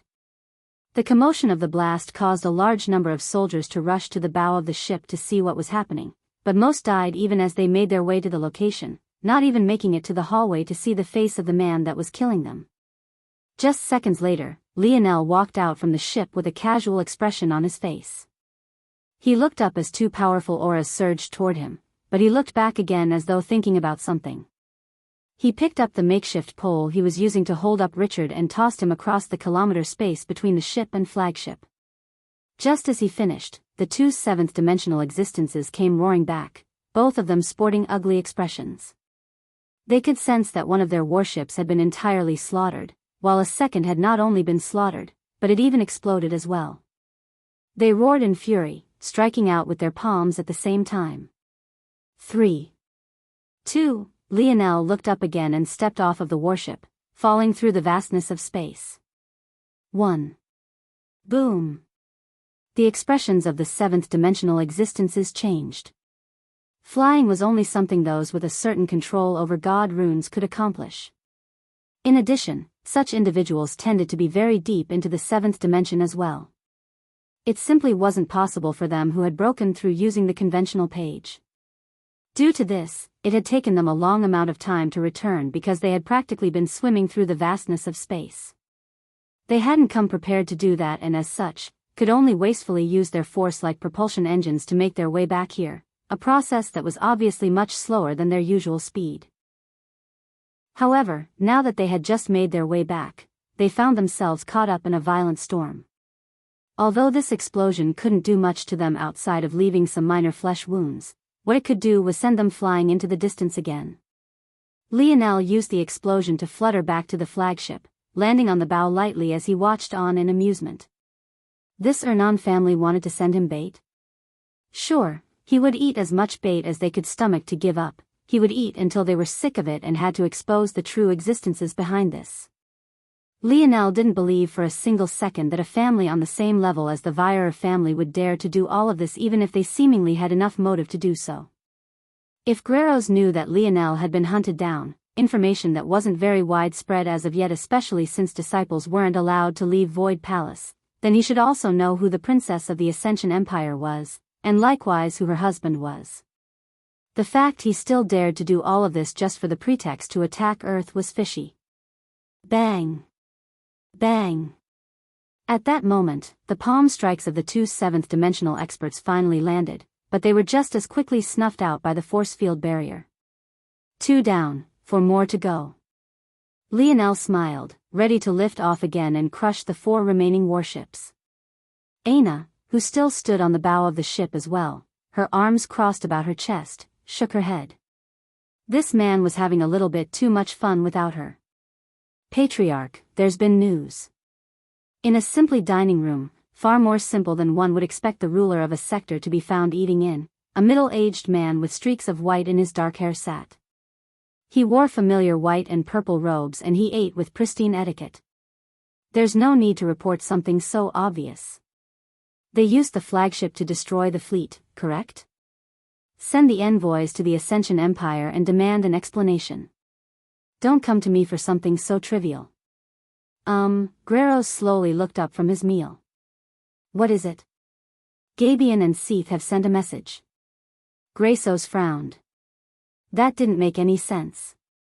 If they used the flagship, Gabion and Seath, the 2 seventh-dimensional existences he had sent with his useless son, should have long since been dead. Seventh-dimensional experts of the conventional path had no method to deal with a Tier 2 star rank flagship.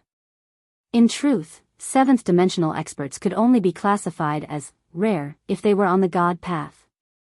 Conventional path seventh-dimensional experts could be found in large numbers in any empire, organization, or family worth their salt. The conventional path was only a repeat of the first 3 dimensions to begin with.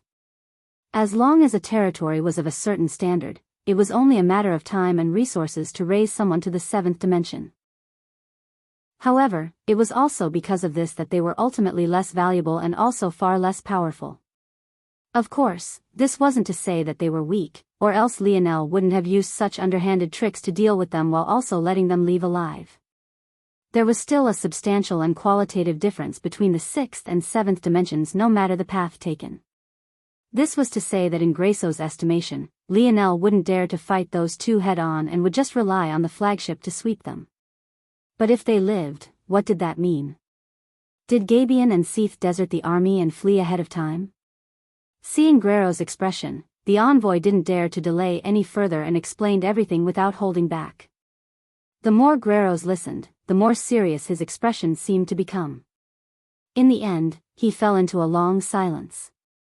It seemed that he had underestimated this Lionel far too much, to think that he didn't make use of the flagship. It could be said that Lionel only halfway fell into his trap, but this was still enough. All that mattered was that Lionel still wasn't strong enough to face 7th-dimensional existences. All he could use were petty tricks. Chapter 1739. Published at 10th of April 2023 11:05 and 50 seconds AM. Chapter 1739. Fists of Love. If audio player doesn't work, press stop then play button again. Lionel stood somewhat weakly before the upside Richard. The latter was still frothing at the mouth and obediently answering Lionel's questions.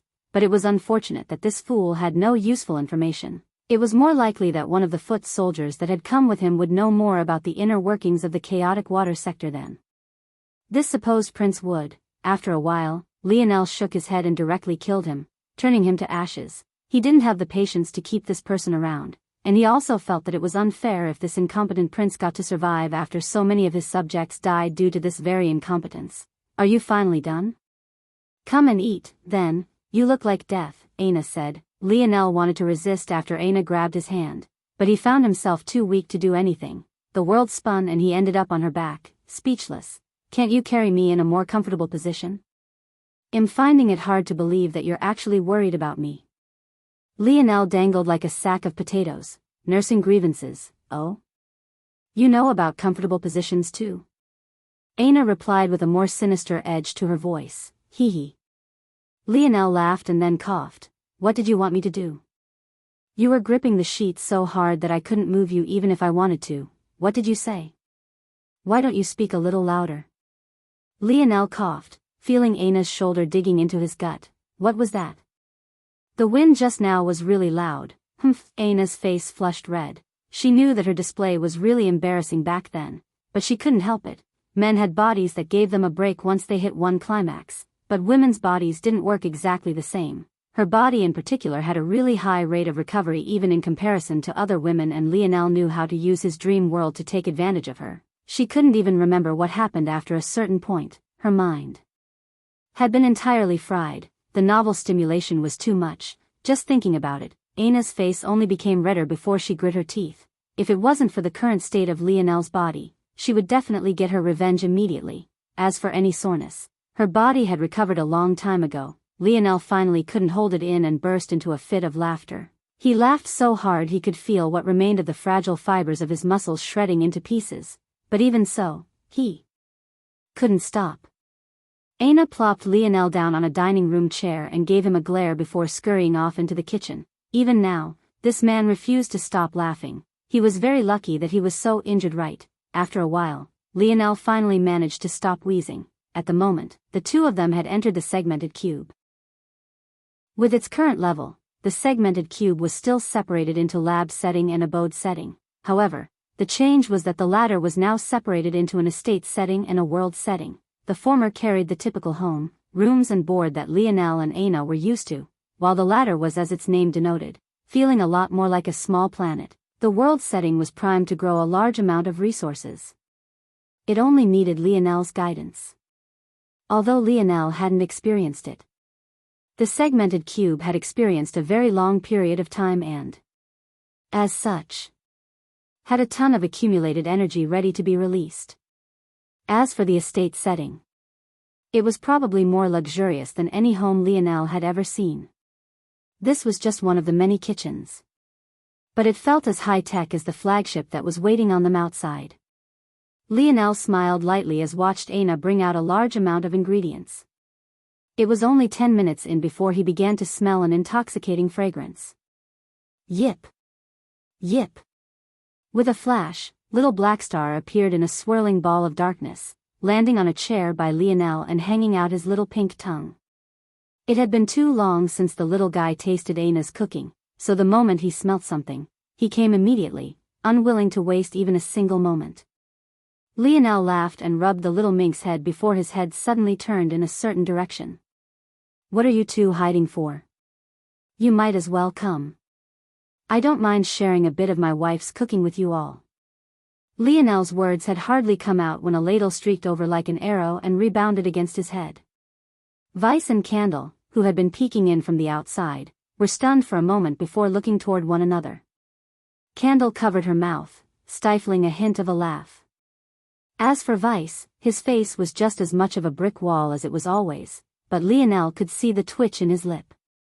Lionel rubbed forehead with one hand before beckoning with the other. His attempt to remain dignified and kingly completely fell through with the growing lump on his forehead. "Don't mind her, her temper is fiery, but her cooking is excellent." Lionel ducked after finishing these words, just barely making it out of the way of another flying spoon. With a grin he pushed out 2 chairs for Vice and Candle even as Ana came out with the first dish. "I don't see a wedding ring, who's your wife?" Ana asked with a glare before putting down the food before Vice and Candle as though Lionel didn't exist. "Yip! Yip! Yes, yes, Blackstar, I have some good food for you too," Ana smiled. "I just have to find your old man first," Lionel beamed. Hearing this, Ana looked away from Blackstar and gave Lionel a weird look. Last time he and her old man had met, Lionel cracked more than just a couple ribs. "What's with that look? His love language is just his fists, it'll be fine." Ana sputtered with laughter beside herself. Chapter 1740. Published at 10th of April 2023 11:05 and 17 seconds AM. Chapter 1740. Fury. If audio player doesn't work, press stop then play button again. Earth seemed even more gorgeous from above than it ever had been before. Swirls of white clouds, rushes of blue oceans, endless expanses of greenery. It wasn't as fanciful as some other planets, but it was perfect in its simplicity, at least for the most part. There was one part of the blue-green planet that wasn't different from the rest, and that was a singular tree so large that it was visible even from the depths of space. The very same ascension tree where the core of the empire lay, last time Lionel had seen it. It was barely the height of a tall skyscraper. But now it made mountains seem small and insignificant, if not for the terraforming technology of Earth. Even the moon's orbit would be interrupted by it. The appearance of the flagship within Earth's territory was enough to cause a large stir. How could a ship the size of a moon not have such an impact?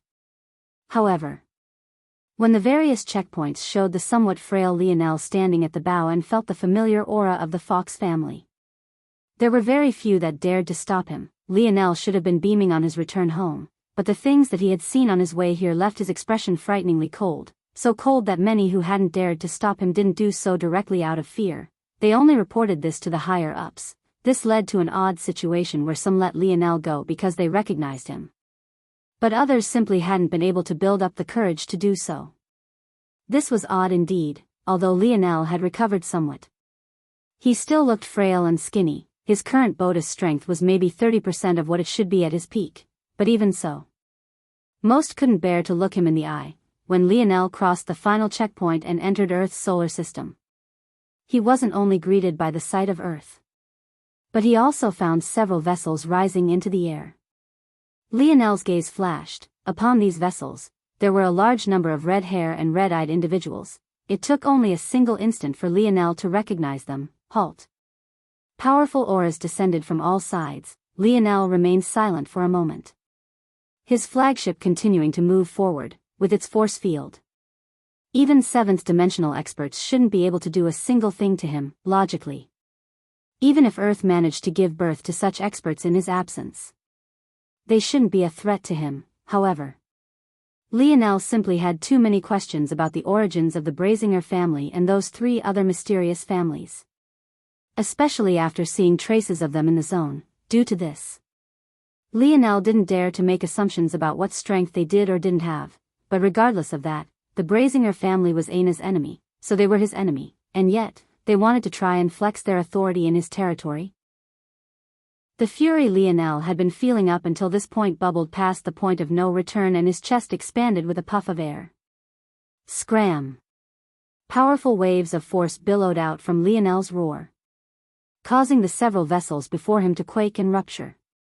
A violent resonance forcing their structural integrities to collapse one after another. Lionel's roar was so loud that the whole of Earth heard it.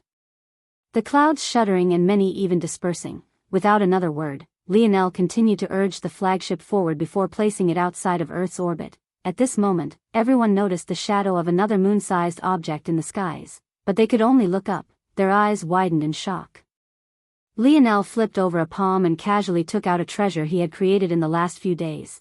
It was a surfboard constructed entirely of a pitch black ore and exuding a menacing sort of aura. He leapt forward, landing on it before zipping forward. Yip!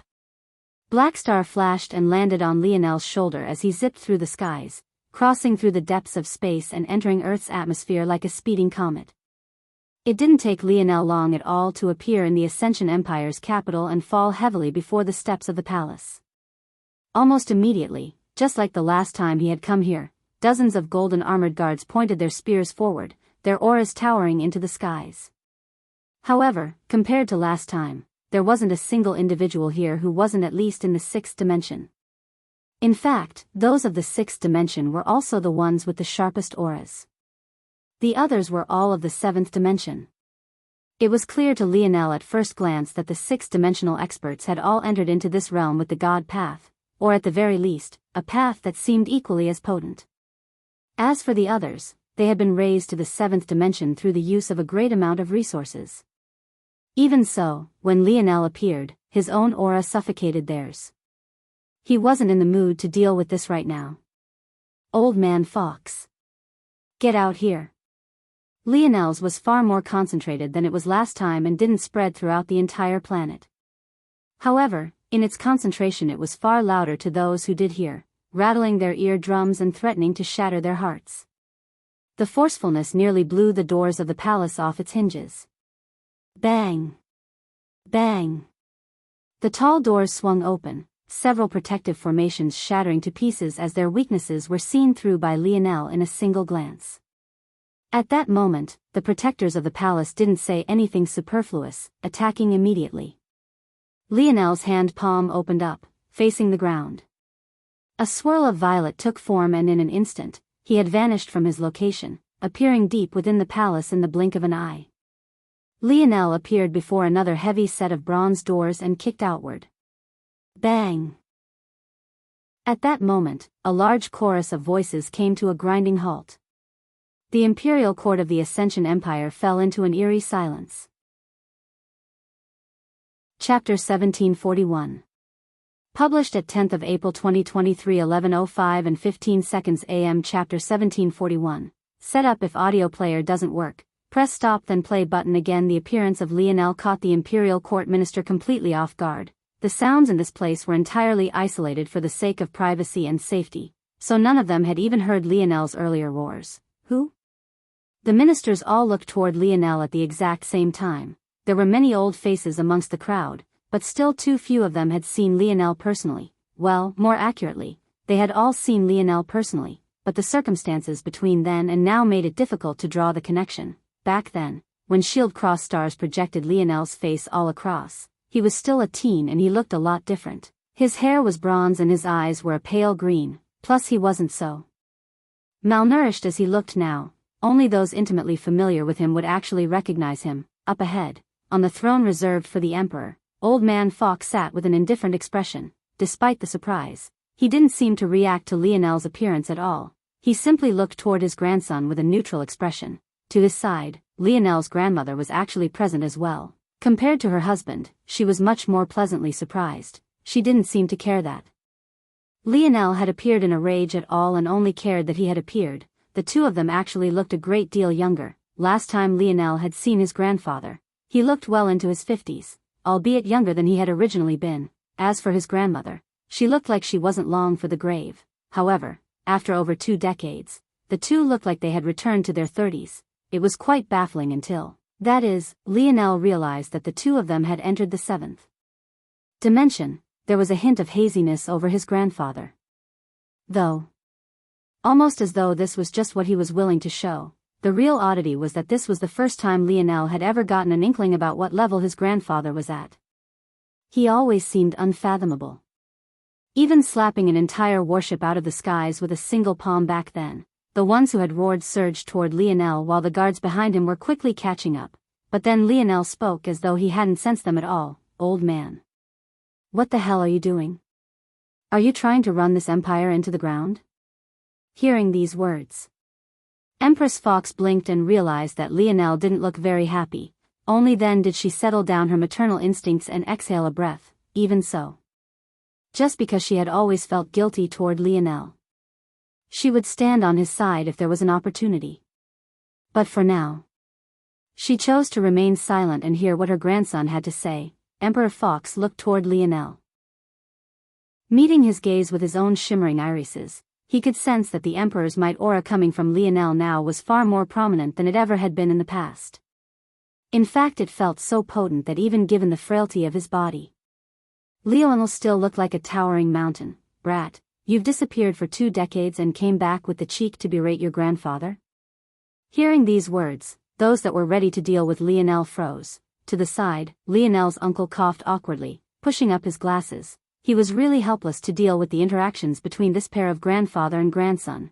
"Don't patronize me, old man. On just a single trip here, I ran into at least 3 separate gangs, and that was just near the outer regions. By the time I entered the sector, there was some bullshit Ahorn family and Thrusting Skies organization that blocked my path, asking me for toll fees. When I entered the galaxy, a group of monks of the Evergreen Goddess and the Zoltine faith tried to have me give offerings for their cause.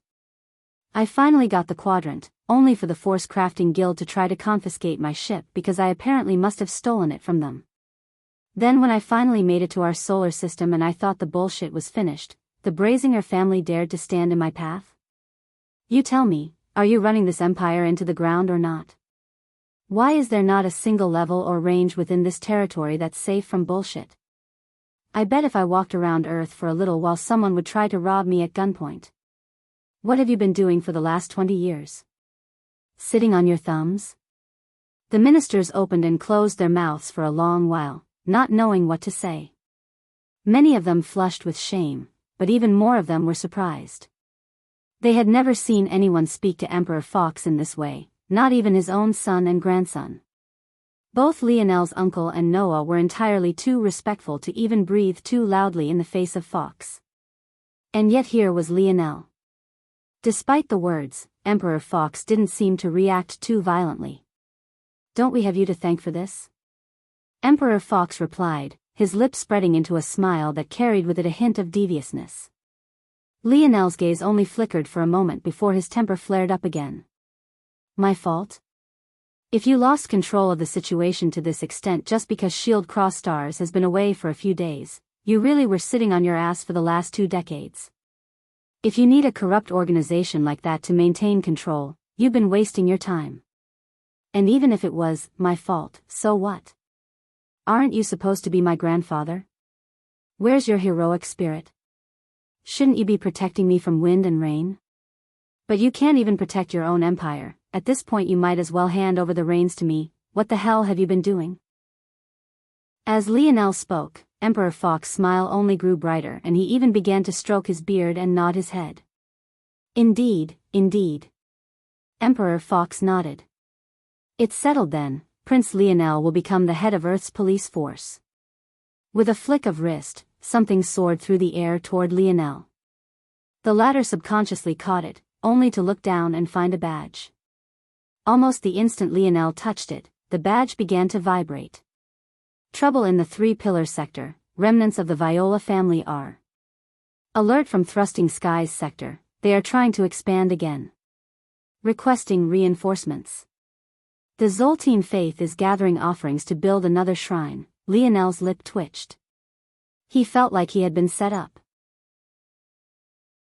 Chapter 1742. Published at 10th of April 2023 11:05 and 14 seconds AM. Chapter 1742. Network. If audio player doesn't work, press stop then play button again. Lionel shook his head speechlessly. He could tell that this old man was trying to take advantage of him again. But what else was new? First it was the war against terrain, then it was the expansion war that took place after Earth entered the fifth dimension, and now this. It made him wonder how Earth ever managed to survive without him at all. He had only had the badge for a few seconds, but he was already swamped with work. He hadn't even properly recovered yet. Also, did they not see how sickly he looked? Where was the justice in all of this? In the end, though, Lionel still put the badge away and turned to leave. Don't blame me for my methods. Then, Lionel said on his way out. Emperor Fox chuckled in his heart. My only worry is that you won't be wild enough.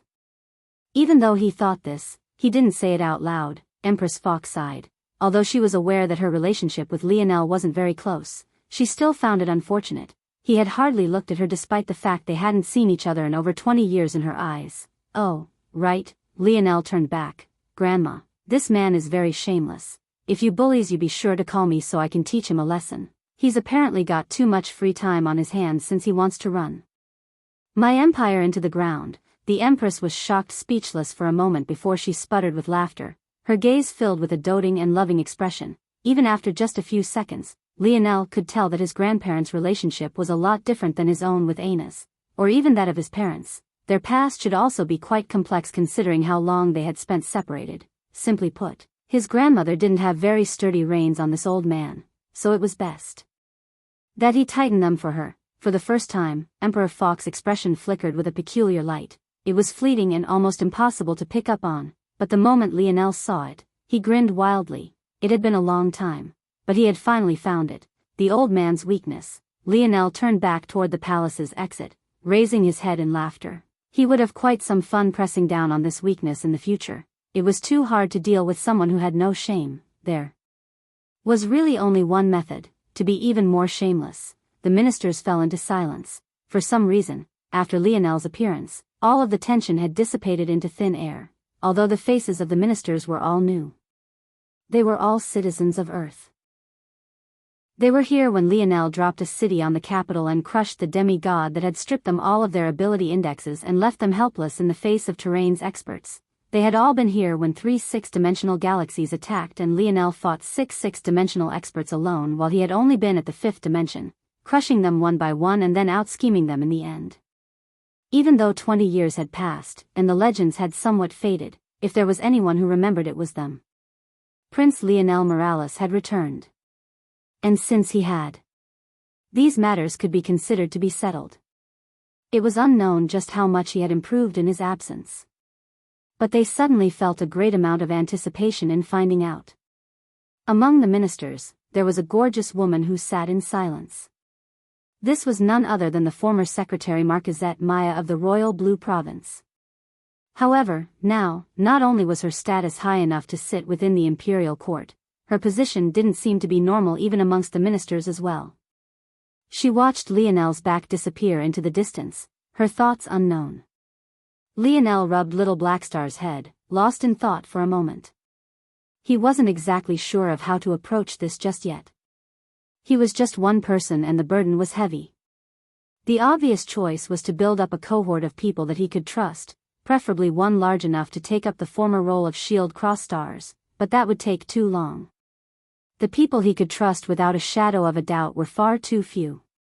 This meant that Lionel's best choice was a small, speedy and tactical unit that could quickly cover the territory of Earth. Unfortunately, even the flagship at its greatest speed would take several hours to cross the 2 furthest points in Earth's territory. If Lionel wasn't fast enough, it would be a problem. Then that means that the only way is to set up a teleportation network, one that allows me to get anywhere within a few minutes. I could probably finish something like that within a week given that I have enough resources. Resources should be fine, they'll just steal from the old man. In these 2 decades, I'm sure that he's accumulated a large amount of wealth, especially with the current range of Earth's territory.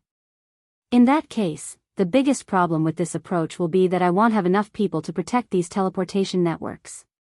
If others knew of Lionel's thoughts, they would be shocked into silence. If creating a teleportation network was so easy, it wouldn't only be the likes of the Void Palace that had such methods. In fact, even for the Void Palace, they didn't set up networks. but rather relied on high-class treasures they only handed to a select few individuals. This was how Lionel's mother had opened that wormhole-like portal back to the Void Palace.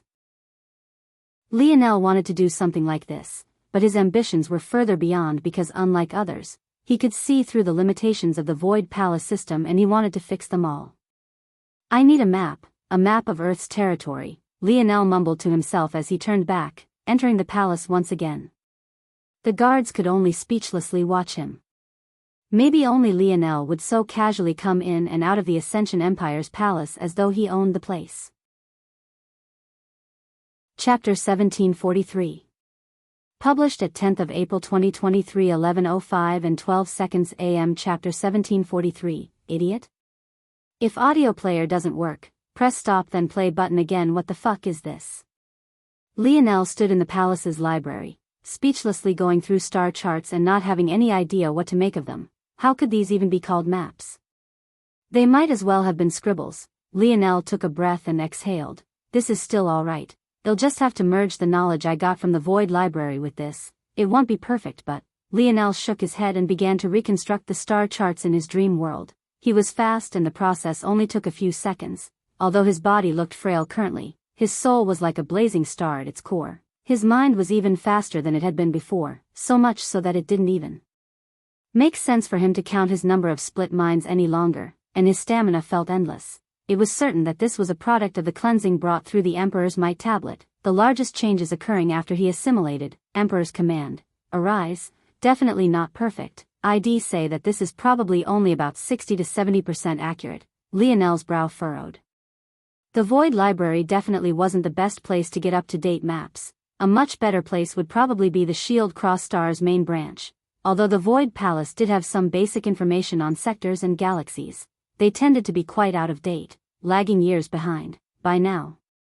The problem was obvious. The information the Void Palace had was from back when Earth was still in the third dimension. Since then, Earth had metamorphosized 4 times. And the surrounding territory had changed with it, although the planets would mostly be in the same positions and such. It was hard to tell exactly which planets had shown the greatest potential and were as such targets of larger populations, as they wouldn't necessarily be the planets that had started off as the most powerful.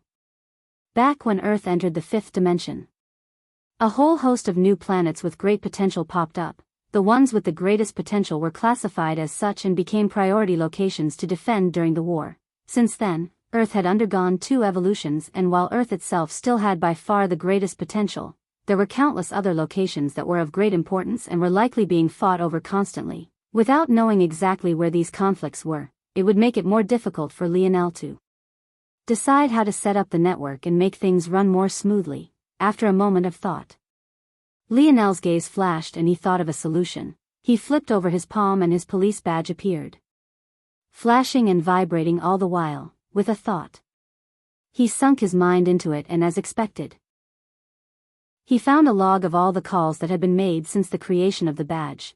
He quickly sorted the calls by frequency and then by location. Afterward, he drew circles in his created spots across locations that could be considered hotbeds and ones that were cooler in area. When he was done, he had a systematic representation of where teleportation spots were most needed. Now he just needed exact locations. He had to choose locations for these teleportation spots that would be hard to find, or else if others wanted to cause trouble and destroy them before he could make use of them, that would be too troublesome. Luckily, the number of abandoned planets and moons far outstripped the number that was in active use. It was all too easy for Lionel to find such locations and even set up measures to protect them.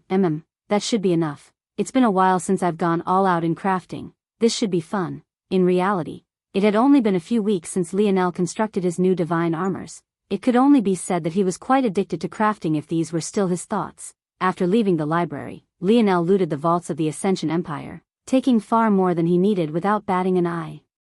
Then, he found a random place and entered the segmented cube. Is everything okay? Lionel had only just entered when Aina's voice drifted to his ears. She had, of course, been there as Lionel was slowly losing his temper. She too was enraged. After all, Earth was also her home, so she was worried about it. It should be fine, but that old man suddenly gave us a ton of work the moment we got back. Aina raised an eyebrow. Us? Lionel turned toward Aina and grinned, scooping up her small waist in a single arm. Of course, us.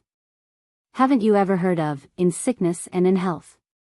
Aina rolled her eyes, pushing Lionel away. I still don't see a wedding ring, you've gotten too comfortable taking advantage of me. Lionel blinked innocently. Don't you like it when I take advantage of you? Aina's head snapped up, but by then, she only felt a light gust of wind as Lionel disappeared to the lab setting, the echo of his laughter leaving her quite helpless to do anything. Lionel worked fast, feeling the time crunch. Every time he sensed the badge buzz, he felt an added sense of urgency. He became mechanical in his movements, repeating the same actions again and again, but while his soul was exceptionally robust, the weakness of his body was lowering his finger designation and his limbs were having a hard time keeping up. He pressed through it, trying to push past the plateau. Although he doubted that there was anyone who was being brazen enough to start massacres, the situation would only deteriorate from here. If he couldn't rein it in now, things would only become more troublesome in the future. Several hours in, Lionel was already exhausted and reaching his limits. What are you doing? Anastasia's voice sounded. Crafting, Lionel replied, too tired to be as annoyed as he should be by the stupid question. Are you an idiot? Anastasia answered. Chapter 1744.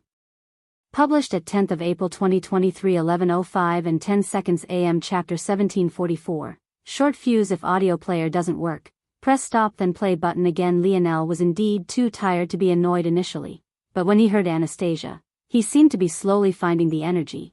Didn't this floating loli have anything better to do than berate him?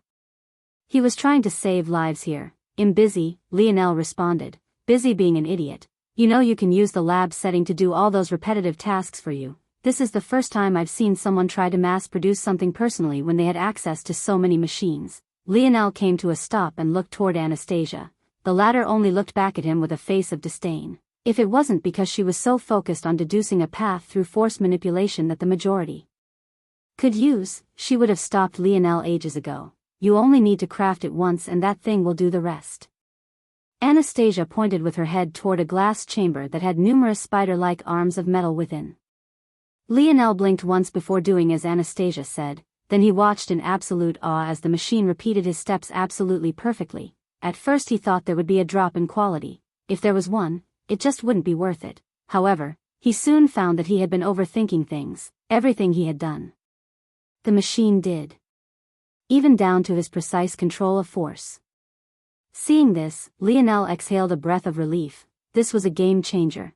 He suddenly felt the need to look toward Anastasia. What other things are in here that I don't know about?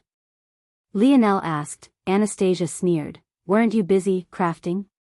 Lionel coughed lightly. Maybe he was just a bit too cranky. He couldn't help it though. His body felt like it was a gust of wind from keeling over. Also, he felt like a guillotine was looming over his head and ready to fall any time now. He really didn't want to waste even a second, seemingly seeing Lionel's plight. Anastasia rolled her eyes and began to point things out one by one. Not even a few hours later, Lionel walked out of the lab setting with a spatial ring full of crafted items. With everything prepared even faster than he thought, his week-long prediction was cut down to just 3 days, something that made him grin despite his fatigue. You should rest. Aina said, looking up from her meditation. Lionel paused. Aina wasn't wrong, but he really didn't have the time to. But he luckily had a solution to this. It seemed that he had underestimated the segmented cube a bit too much. Or more accurately, its abilities were so broken that he found it hard to believe that they all came in one package. He couldn't fathom the kind of existence that had created it. The suspended animation abilities of the segmented cube had evolved to not only stabilize energy and freeze time, but to increase its flow. As well, it was an excellent method of healing up quickly. As long as Lionel went to sleep in one of the pods, he would gain himself several weeks of recovery time in just a few hours.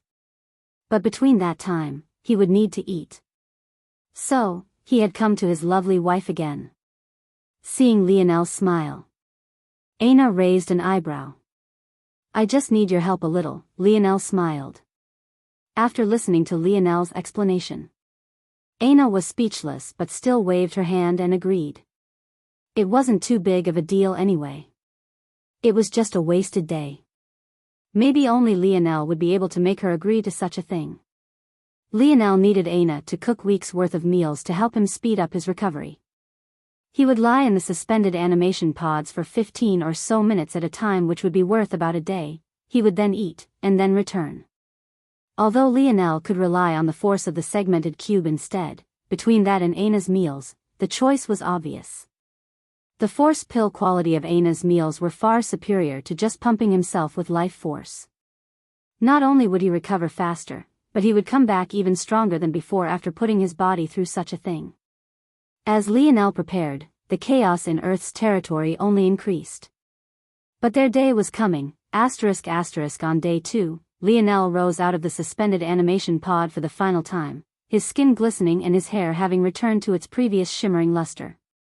His muscles danced like intertwining steel cords beneath his bronzed skin, pulsing with vitality. Across from him, Aina, who was no small part fatigued, stood with his final meal. Lionel felt a dull ache in his heart when he saw her like this. Normal cooking was one thing. Aina could do that for months at a time without sweating a single bead of sweat, but force pill cooking was on a completely different level. Each meal required a large infusion of force, and Aina had been at it all day. It was no wonder she was so tired. "I'll handle the rest," Lionel said, embracing Aina into a hug. "You can rest for the next few days. I'll get everything set up." Aina nodded faintly, too tired to speak. Lionel soared out of the palace, his black surfboard surging with untold speed as he rushed forward. His sweatpants fluttered in the air, his chiseled torso cutting against the wind as he shot out of the atmosphere.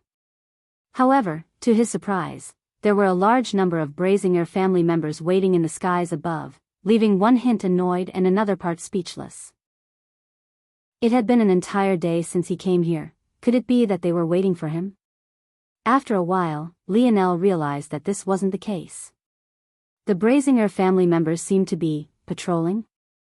At that moment, Lionel's temper flared up again. He hadn't seen a single Brazinger family member during his journey to Earth, but he suddenly saw so many of them here. There wasn't a single person who would dare to attack Earth directly, as it would cross the bottom line of the powerhouse families, alliances, and organizations of the human domain. Simply put, there was nothing to defend here.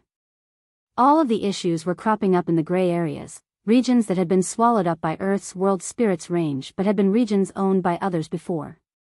This was the region others could take advantage of under the pretext that it wasn't really Earth. Such regions would benefit from Earth's soon-to-be 8th dimension status and produce resources as such, so they were a hotbed for crime and schemes. And yet, instead of going there to show off their might, they were actually dancing around like clowns here. Lionel's short was exceptionally short recently, and this seemed to want to push him over the edge. Just when Lionel was about to do something, his gaze turned toward the moon. His fragmented Bao domain lineage factor activated and he zoomed onto its surface, seeing through its details. The moon was a flourishing environment of green and blue, much like Earth, but when Lionel paid attention to what was actually happening on its surface, his heart threatened to erupt into a pool of lava. The moon people, native to Earth, were nowhere to be seen. In fact, he saw nothing but members of those 4 families. Chapter 1745. Published at 10th of April 2023, 11:05 and 9 seconds AM. Chapter 1745. 2 possibilities if audio player doesn't work. Press stop then play button again. Lionel stood in the skies for a long while, seemingly not even noticing the number of Brazinger family members slowly encircling him, let alone that. He didn't seem to have taken care to mind the sheer number of them that had surrounded his flagship. By this point, they had given up on trying to make it on board and had settled for the next best thing. Waiting for Lionel. As Lionel stood in the skies in silence, a ship just as silently approached, stopping just about 100 or so meters from him. Given the unique rules of space travel and warfare, this distance was actually very close and was about as close as most dared to come without having to worry about other variables. At that distance, it might as well have been the equivalent of someone standing nose to nose with Lionel on the ground. Lionel had slowly calmed from his initial rage. Induced state, there were certain things that he had to be rational about. He didn't actually believe that his grandfather was so useless. This old man was someone even his father spoke of with respect, although this might be in part due to the influence of his mother. knowing his father's personality, so long as Alienor wasn't within earshot, if he couldn't be bothered to care about Emperor Fox, he would say as much. In addition, even if he was wrong about all of this and his grandfather really was useless. Just a few days ago his mother had threatened Shield Cross Stars into scramming out of their territory with just a single sentence. If the Brazinger family was as fragile as they seemed on the surface, they would have long since been weeded out. If not by his mother, then most definitely by his father. These were the thoughts that kept Lionel rational on the surface and helped him to have a modicum of patience. At the very least, his body wasn't in as poor a state as it was previously, so his fuse was just a bit longer. However, that didn't mean that he would explode any moment now. The spaceship came to a stop, with its size being just about 5 or 6 meters long.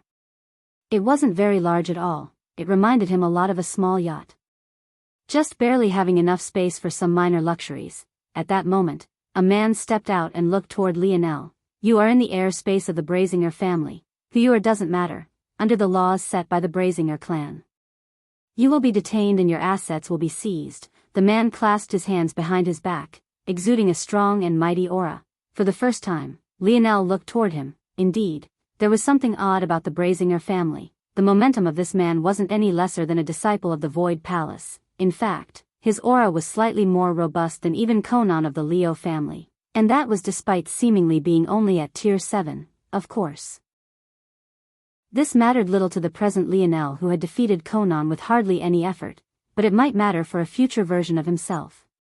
Especially considering the fact this man was tasked by the Brazinger family to basically be a glorified guard dog. Something wasn't exactly adding up. Lionel wasn't unfamiliar with the Brazinger family. In fact, he had a deep feud with one of their members, a spectacled young man by the name of Simeon. In truth, the two of them had met 3 times. One ended in a sort of Pyrrhic victory for Lionel, where he lost Aina for a span of several months, but both the second and third time, Lionel had directly suppressed him both times.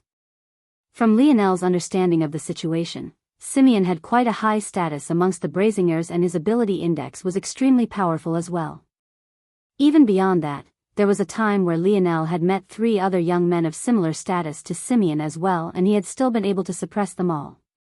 These matters happened back when Lionel had little understanding of his own personal strength and how to properly implement them. Although he couldn't be said to be perfect now, he was definitely far beyond anything he had been before.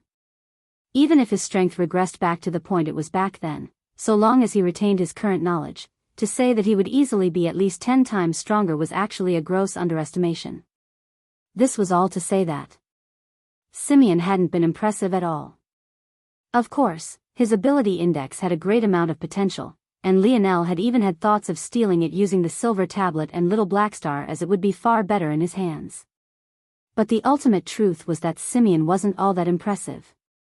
So the question was, how could someone so clearly unimpressive have such a high status in a family that seemed so mysterious and could apparently afford to use such a talent as a patrol officer? There were only 2 possibilities. The first was that Simeon's status within the Brazinger family wasn't anywhere near as high as Lionel had previously assumed. The second possibility was that for one reason or another, Simeon was unable to display his true abilities. The second possibility wasn't impossible. It had to be remembered that Lionel's mother was similar in a lot of ways. She had spent a very long time in the 6th dimension, more than someone of her talent should, and this was all because Earth's evolutionary status had been a limiter for her. But the moment Earth broke free of the shackles of the 3rd dimension, her potential exploded forth all at once and she became the legend she was today. So has something similar happened with the Brazinger family? But weren't they from Earth as well, so why was the effect so lagging? As Lionel was lost in his thoughts, the man before him seemed to finally realize that he was being overlooked. However, rather than being enraged, he simply raised a hand and pointed it forward. He would just take Lionel down first. Chapter 1746. Published at 10th of April 2023, 11:05 and 7 seconds AM. Chapter 1746. Dead. If audio player doesn't work, press stop then play button again. It'll give you one chance. Leave now or it'll kill every last one of you. Lionel suddenly spoke for the first time and a sudden vacuum seemed to form beneath his presence. Every single Brazinger family member suddenly felt that they had been locked onto as Lionel slowly took out his bow. He didn't seem to be in a hurry at all as he nocked a single arrow, closing his eyes as he hovered in the skies. The current state of Lionel's archery was greater than it ever had been before, and it was more than just because of his fragmented bow domain lineage factor or even the improvements to his bow force. It was entirely due to the fact that he was won against using real arrows instead of force-forged arrows. In the past, Lionel couldn't justify spending hours to even days crafting arrows. At best, if he really cared, he might craft one or two that could be used in a pinch as an ultimate sort of trump card, but otherwise, it was better to use bows that had an auxiliary effect of forming bow force arrows. This ultimately weakened his bowmanship somewhat. Many would assume that the bow was the more important part of an archer's arsenal, but there were many schools of thought that treated the arrow as an asset that was just as important. Lionel was of the belief that this was nonsense. But that didn't mean that he didn't understand the kind of deterrence and boost powerful arrows could have. It wasn't just a small boost either. His power as a bowman would easily double. It could only be said that the Brazinger family members who were still readying their charge had no idea what they were getting into. They didn't heed Lionel's words and they would suffer for it. The current Lionel didn't have to painstakingly craft every single arrow. He only had to forge a single one, and now, even while he wasn't paying any attention to it, the segmented cube was mass producing arrows of top-tier quality at a rate he simply couldn't match. As Lionel raised his white lion bow, a resplendent white gold arrow trembled in his fingers, swirling with powerful strands of six-dimensional bow force. At that moment, the head patrol officer who had come to deal with Lionel felt his heart skip a beat, let alone taking Lionel's words seriously. He hadn't even hesitated to move forward with the charge. The back line of spaceships were gearing up their cannons in case they were needed while the frontline spaceships all opened, a flood of patrol officers strapped with flying treasures soaring toward Lionel. However, the moment the head patrol officer met Lionel's cold gaze, a deep sense of regret gripped his heart. Twang! The arrow appeared before his forehead in the blink of an eye, accelerating not just once, but 3 times through the air. Every blast left devastating in its wake, sending shockwaves in all directions and even causing several patrol officers who got too close to its tailwind to explode into a rain of blood, gore and metallic pieces. PCHU. The head of the head patrol officer was pierced through by a hole so tiny and small that it wasn't noticeable at first glance. In fact, for the long while of silence that followed it, it didn't even bleed as though it wasn't there at all. But then, bang! The head patrol's officer's skull seemed to implode. In his final moments, his shock was etched onto his face. But he was entirely incapable of reacting. Just like that, a genius that could have made a name for himself in the Void Palace vanished from the world with a single arrow. By the time all of this had happened, though, Lionel had already knocked another arrow, then another. To say that it was a massacre was an understatement. Lionel didn't even move a single step, nor did he seem to strain or struggle. Every arrow he released, no matter how hard their targets tried to dodge, seemed to end up right at the center of all of their forehead. Charge the cannons. Prepare to fire. The command structure of the Brazingers didn't collapse and another stepped in right away, relaying orders and barking out with their force to protect it. But as soon as they spoke, Lionel's arrow split their head open as well. Lionel flipped his palm and a radiant crimson arrow appeared, etched with ancient and oppressive runes. Even before it was knocked, the temperature of the surroundings seemed to skyrocket, almost as though the sun had suddenly moved an entire half the solar system closer. Die, he said lightly. Lionel knocked and released. The arrow appeared before a spaceship ready to fire in the blink of an eye. It tore through its hull as though it was made of aluminum and then exploded. The skies about Earth and the moon turned blinded as a chain network of fireworks was set off one after another. Lionel didn't show the slightest hint of mercy. In fact, he destroyed their spaceship so thoroughly that even the bits and pieces that survived would burn to ash long before it could fall through Earth's atmosphere and hit the surface. Compared to the boy who struggled to kill a single young girl just 6 years ago, the current Lionel didn't even feel his heart fluctuate. His singular warning was all he cared to give them. Since they didn't listen once, he would send a very clear message. His grandfather had other worries that didn't allow him to act, but he, Lionel Morales, didn't have such scruples. He was already kicked out of the frontier of humanity. He was already a Tier 2 fugitive of the human domain. He was already out of patience. Boom! Boom! Boom! The flames reflected in Lionel's irises as he watched with a hint of coldness within his gaze. He didn't know how the Brazinger family would react to this, but he hoped it would be foolish. That would give him more than enough reason to slaughter more of them. The debt of his mother-in-law had to be paid somehow. Chapter 1747. Published at 10th of April 2023 11:05 and 6 seconds AM. Chapter 1747. Cost: if audio player doesn't work, press stop then play button again. Lionel urged his surfboard forward and entered the flagship before shooting off into the distance. He didn't have time to wait for what might come of the aftermath. He would deal with that when he returned, but for now, he had to set up his teleportation network. It wasn't long before Lionel arrived at the first location. It was a barren moon that orbited a planet that was just as barren. He entered the cave he had decided on, chiseling out a few concealment force arts that could bewilder the mind before following down a network of tunnels and finding a spacious enough location. He couldn't pick a spot that was too secluded or cramped because the teleportation network would work best if it could teleport at least a few dozen people at a time. Obviously, this needed not just a robust capacity on the part of the teleportation formation itself, but also on the space the teleportation platform was within. The surroundings had to be large and sturdy enough to withstand the fluctuations of force and, obviously, the appearance of so many people. Once Lionel found a suitable location, he took out a disc. After finding a method of escaping zones, Lionel felt that the mode of deployment he had used back then could be applied to other things. Back then, he had used a formation plate of sorts etched with runes. Originally, the reason he did that was twofold. First, it allowed him to create a solid foundation for the teleportation, something that was very much needed if he was going to connect the zone and the human domain together, and secondly, it allowed it to be portable.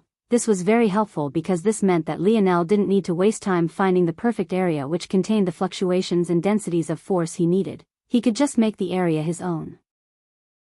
This concept worked exceptionally well with teleportation arrays like this one, as it would allow Lionel to deploy a large network of them exceptionally quickly. This disk that Lionel had created was just one of several thousand that he and the segmented cube had formed. All he needed to do was set it down, anchor it, and then activate it. It would take more time to travel between locations than it would take to create and set up these array plates. The best part was that he could always expand the network in the future. Lionel quickly left and continued to the next destination, and then the next. With the flagship, his speed of movement around the human domain could be considered to be as fast as it got. If not for the sheer number of stops, Lionel could have finished this matter even quicker. But he was insistent on having a teleportation array network that would allow him to reach any location within a few minutes at the worst. 3 days later, Lionel finally made it to the final location and tossed up the disc before exhaling a breath and releasing a large breath of spatial force. He raised up pillars of emulation spatial force before he nodded and slowly walked out. Stepping onto his surfboard, he shot into the air and returned to his flagship. All that was left to do now was to assemble his team, and there was only one group of men that he absolutely had to have by his side. Lionel grinned. He wondered how his brothers were doing. Quite frankly, he was worried for some of them. Arnold had probably ended up sucked into the zone along with the rest and could only hope that he had survived. As for the others, they had been lucky enough to dodge that event. If Arnold had survived, then he was probably still in the Void Palace, and there wasn't much Lionel could do about that. The Void Palace was too large for Lionel to find a single person. So all he could do was make as much noise as he could. And even then, there was the possibility that Arnold had gone out on a mission. Something that was very much possible. The rest of his brothers, though, should be on Earth, or at least within Earth's territory. He would return to Earth first and see if he could find their traces. Lionel could only shake his head. He really did need an information network. But unfortunately, he didn't have one. Lionel looked off toward a certain direction with narrowed eyes. He currently stood at the bow of the flagship while his clones steered it toward his destinations. His main goal in doing this was to witness as much of the happenings of Earth's territory personally as he could, so as to broaden his own horizons. Lionel wasn't particularly close to Earth currently. In fact, he was quite far. The final destination for his teleportation network had been near the edges of Earth's territory, so it was only right. With a thought, Lionel's gaze zoomed into the distance, skipping over thousands of kilometers at a time before he landed on what he was looking for. That woman. She, in the distance, on an asteroid that seemed to have a floating convenience station on its back, a woman dressed in a tight-fitting black suit prowled forward like a cat. If Lionel had been there when Era had framed him and turned him into a fugitive of S.H.I.E.L.D. cross stars, he would have recognized this floating convenience asteroid as a location one came to for more than just refueling one's spaceships and stocking up on food and snacks. However, Lionel wasn't paying attention to that right now. He was rather paying attention to the woman who was about to kill the convenience station attendee. In his life, Lionel had only personally invited 2 people to become one of his generals, both of whom happened to be women. Even now, he sometimes thought about them. Of course, not romantically, but rather in a faint understanding of how unfortunate it was that he didn't manage to bring them to his side. One of them was Kira, but she could only reject him because she apparently had a connection with one of his other cousins. The second one was this woman right here, a woman he had met during his final days in Valiant Heart Mountain, Emna. The current Emna was still within the 5th dimension, but Lionel's gaze couldn't help but narrow watching her moving. He actually felt a hint of danger coming from her. What Lionel didn't know was that a casual remark that he had made over 25 years ago now had led to the creation of one of the most fearsome intelligence networks of the human domain. And this casual remark hadn't been the one he made to Emna. As Lionel was about to receive a pleasant surprise, there was something far less amicable brewing on the opposite side of Earth's territory. News of the Prince of the Ascension Empire slaughtering an entire patrol unit of Brazingers spread like wildfire. In their fury, the Brazingers descended upon Earth. What Lionel didn't know was that this wouldn't be the first time. And what the Brazingers wouldn't want him to know was that the first descent had cost Lionel the lives of his brothers. Chapter 1748. Published at 10th of April 2023 11:04 and 48 seconds AM. Chapter 1748. No wonder if audio player doesn't work. Press stop then play button again. Lionel watched Emna move. At times she would seem like a prowling cat beast and at other times she would become a sliding shadow. All of her movements were absolutely seamless and flowed from one to the next without the slightest wasted energy. There was only a single person that Lionel had ever seen move like this, and that was the love of his life, Aina. Aina always fought without the slightest bit of wasted energy. This was different from the more restrained style that Lionel had, albeit subtly. Lionel didn't seem to waste any energy on the surface only because he always chose the most efficient route to defeat all of his opponents. But efficiency and no wasted energy didn't necessarily mean the same thing. While the latter always encompassed the former, the vice versa wasn't necessarily true. Aina's battle style was the exact opposite of Lionel's. Always suppressing her enemy with absolute strength and rarely ever holding anything back. However, even so, she never wasted a single strand of energy all the while. This was to say that Aina's method of using her body always managed to put 100% into her strike, her stride, or her defense. Much the same way, Emna managed to achieve this as well. That sort of instinctual battle style that always made perfect use of one's bodily strength. Just the fact that Lionel only knew one person like this. And that this person also happened to be the only individual Lionel had met that he felt truly matched him in talent. It was shocking enough to say the least, from Lionel's understanding. Aina's instinct in fighting came from her Brazinger family lineage factor. The Berserk God lineage factor. There was also a chance that it had undergone a slight mutation considering the fact that she was only half Brazinger as opposed to fully Brazinger. A fact of which was at the root of many of the issues she had faced in her life, however. Emna. Or rather Emna Basirin. Didn't have such a lineage factor as far as Lionel understood. In addition, he knew what her ability index was as well. She had the Blade Affinity Ability Index. And when he last met her, she was at the body as a blade stage which allowed her to use blade forces from any location on her body. It was potentially possible that there wasn't just a single bastard child of the Brazinger family. If Aina's father could step out of the family, there was no saying that others couldn't do it as well.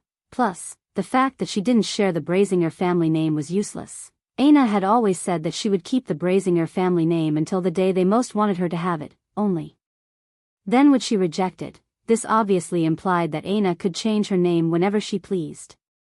She just didn't want to. Lionel understood her feelings well. Aina was rejected from the family as a child. Her father was ostracized. She was burdened with a curse and her mother was executed. She wanted more than to just slaughter. She wanted them to lower their heads in shame.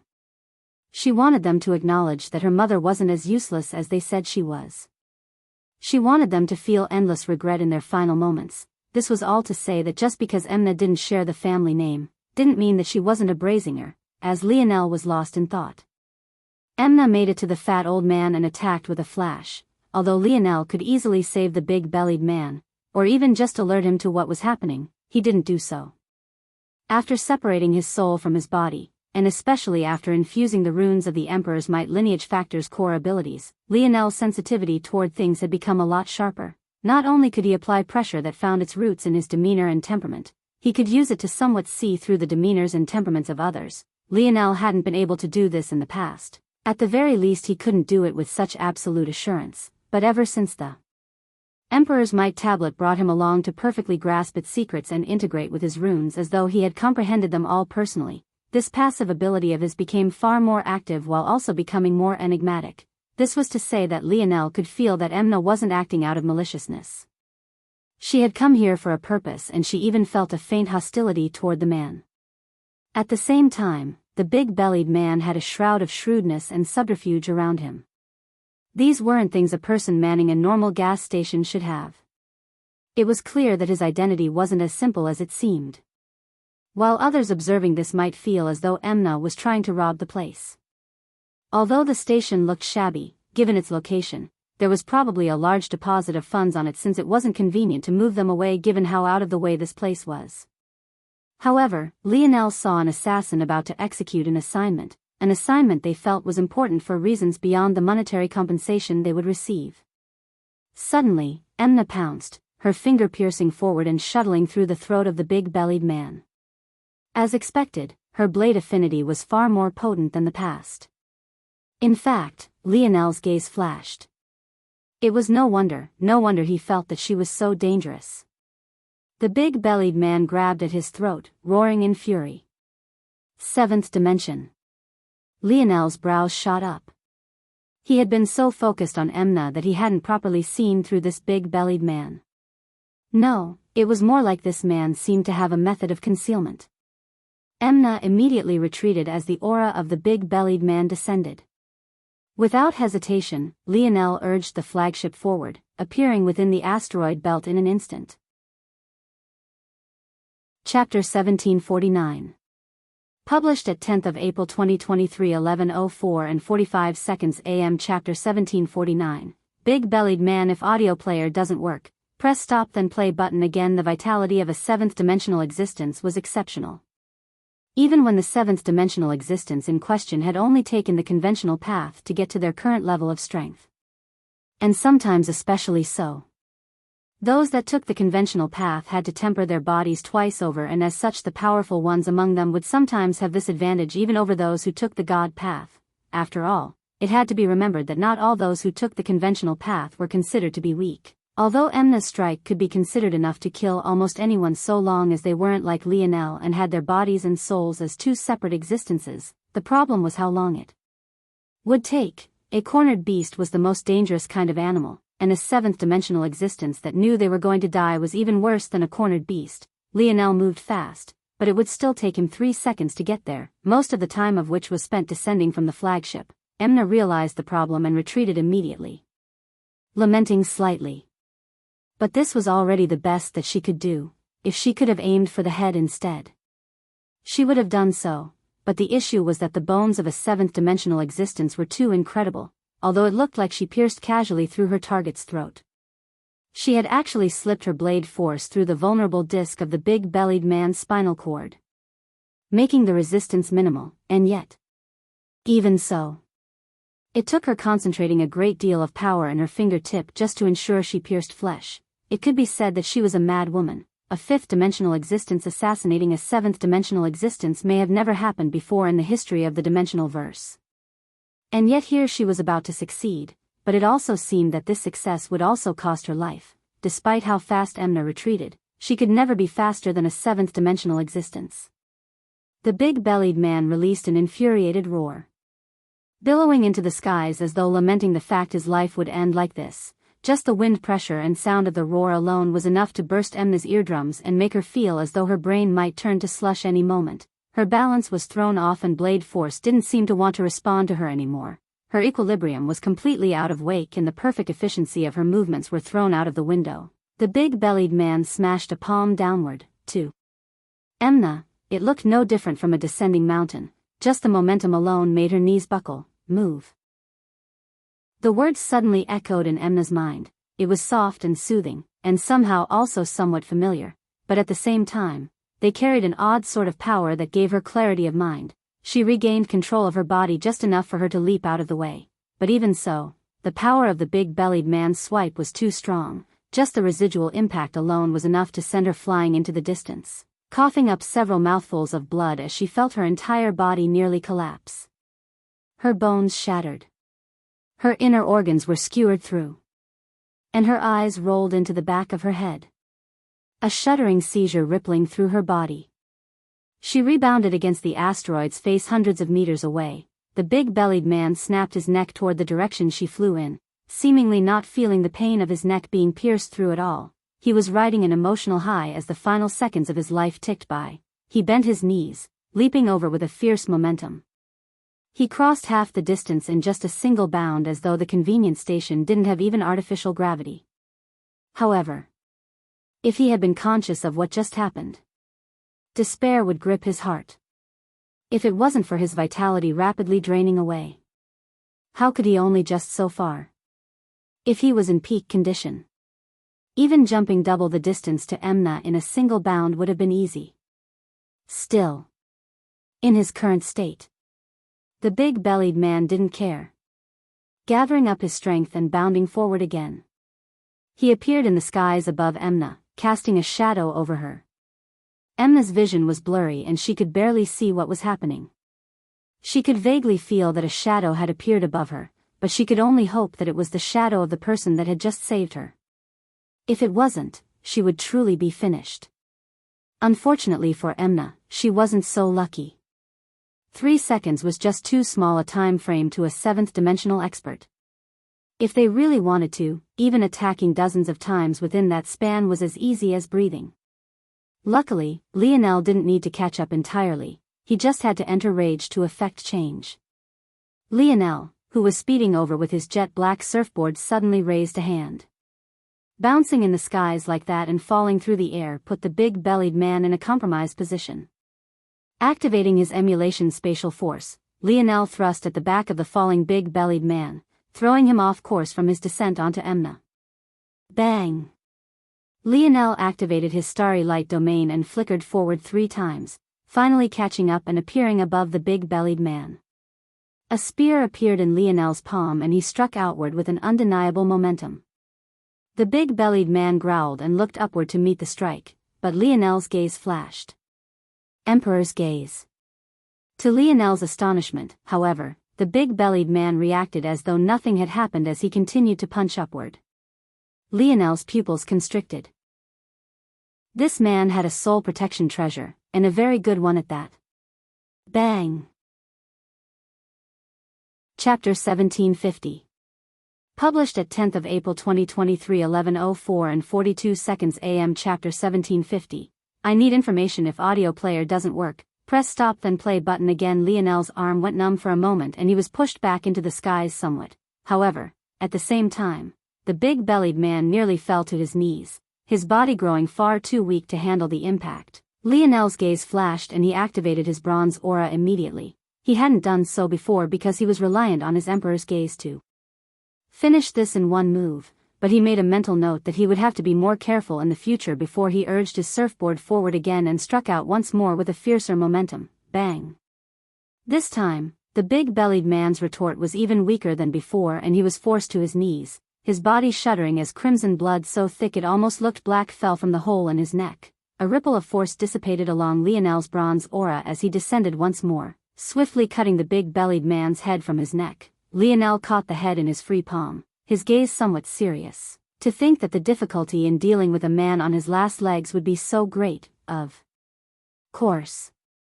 It was probably also true that this man was quite powerful amongst conventional path 7th-dimensional existences. But even so, he was still losing a large amount of his strength for every breath he took.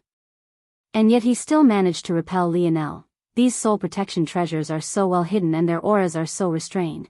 You'll need to find and analyze the one this man used so I can not only create some in the future, but so that I can also know ahead of time whether a target of mine has such protection or not, if I make that mistake in the future.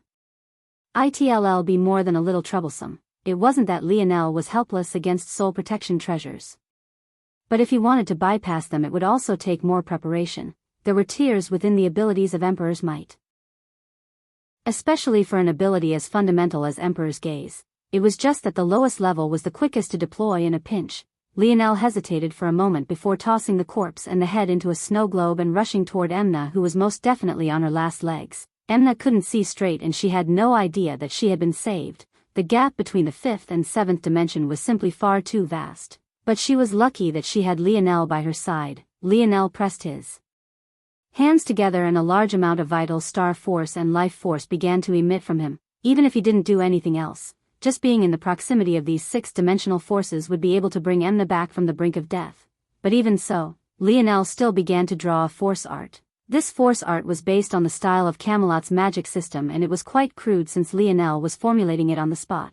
But to save a 5th-dimensional existence, it was more than good enough. As Lionel's spell descended, Emna, who was barely conscious, could feel her bones mending and her organs healing at a visible pace. In just a few seconds, her vision had cleared enough to see Lionel standing over, and in just a few more seconds, she felt better than she ever had in her entire life. It was almost like she had been reborn, instinctually. Emna scurried to her feet, realizing that she wasn't dressed very appropriately as the strike had destroyed a lot of her clothing. She crossed an arm over her chest and looked toward Lionel, although she was wary. She still wanted to say her thanks as it was obvious this person had saved her, but just as she was going to, she froze. "It's you?" Lionel smiled lightly. "It seems that you remember me." "That's good. How could I not? You're the reason." Emna trailed off, seemingly realizing that she was about to say something embarrassing. Lionel raised an eyebrow. "I'm the reason?" Emna fidgeted before gritting her teeth and speaking.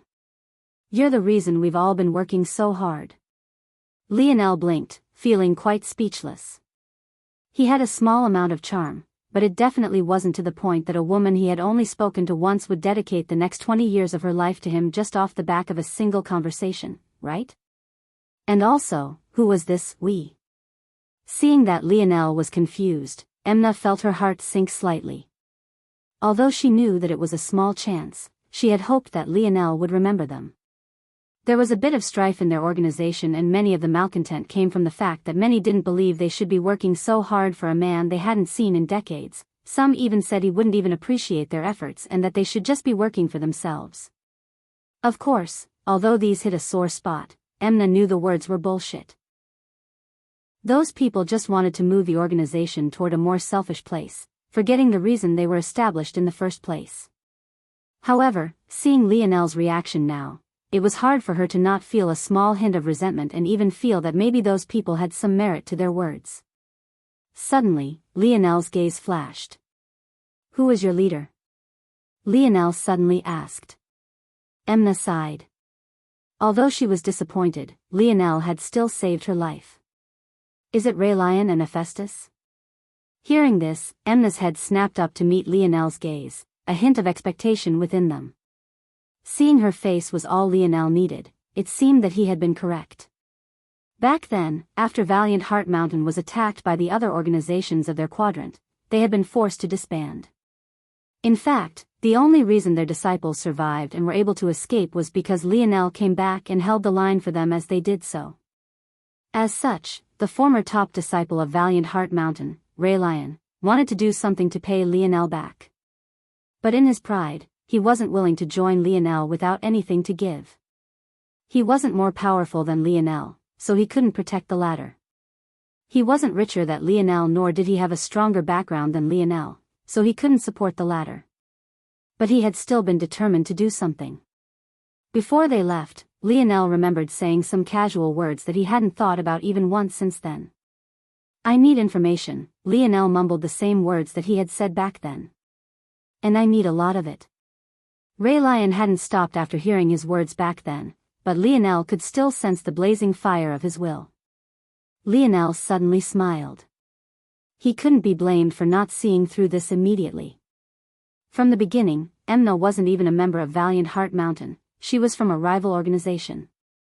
How could he draw the connection so easily? Emna's eyes glistened like stars. Those words, they were the motto of their organization. How interesting. In that case, what was your mission here? Why did you kill this man? Lionel asked a question that had him feeling curious. Even he couldn't quite deduce what was happening here. Chapter 1751. Published at 10th of April 2023 11:04 and 41 seconds AM. Chapter 1751. Unprecedented. If audio player doesn't work, press stop then play button again. Ah. Right. Emna looked around but couldn't find the body. After a while, she shook her head. It didn't matter much. The root of the mission wasn't the body at all, rather it was twofold. One aspect was for the sake of an offensive maneuver with defensive underpinnings. The second aspect was for the information that was likely here. This place is a station of shield cross stars. This was a simple sentence. But the instant Lionel heard them, his expression turned serious. This wasn't just because of the words themselves, but it was rather because Emna was so forthright with this information to begin with. He could imagine the amount of effort it would have taken to get this sort of information. And while it seemed that Emna had a good impression of him, likely stemming from their first meeting and her interactions with Ray Lion and Hephaestus, the fact she could give him such an important piece of information without blinking just went to show how high his place in her heart was. It was an odd feeling. Lionel had gotten very used to running into enemies wherever he went. There was even a point in time where he felt that maybe he had overestimated his charisma in the past. Why else could he not seem to make any friends in the dimensional verse?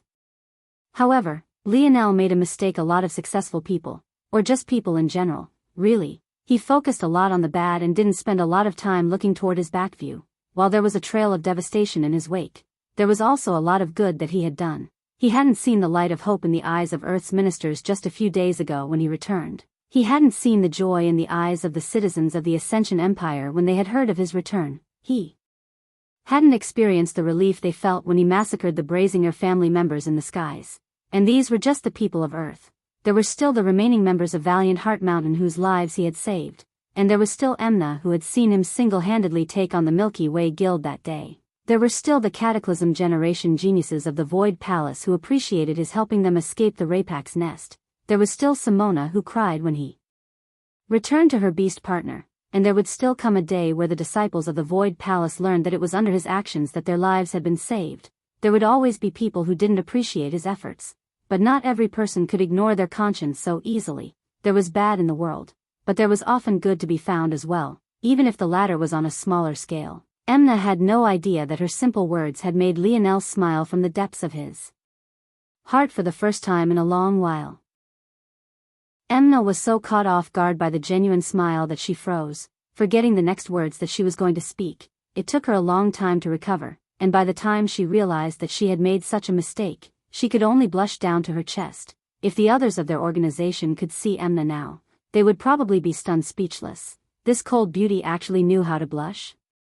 Emna didn't really know what was happening at the moment either. It was just that she felt this sort of overwhelming magnetism coming from Lionel, one that even she could resist. For a moment, she even thought that it would be worthwhile to die for this man. What was the most shocking, though, was that unlike other charm techniques, not only was Emna hyper-aware of this feeling, she didn't even feel any rejection toward it. Despite being aware that there had to be something odd going on, she still didn't feel fear or disgust. It was an incredibly odd feeling. This was what the four great families feared the most.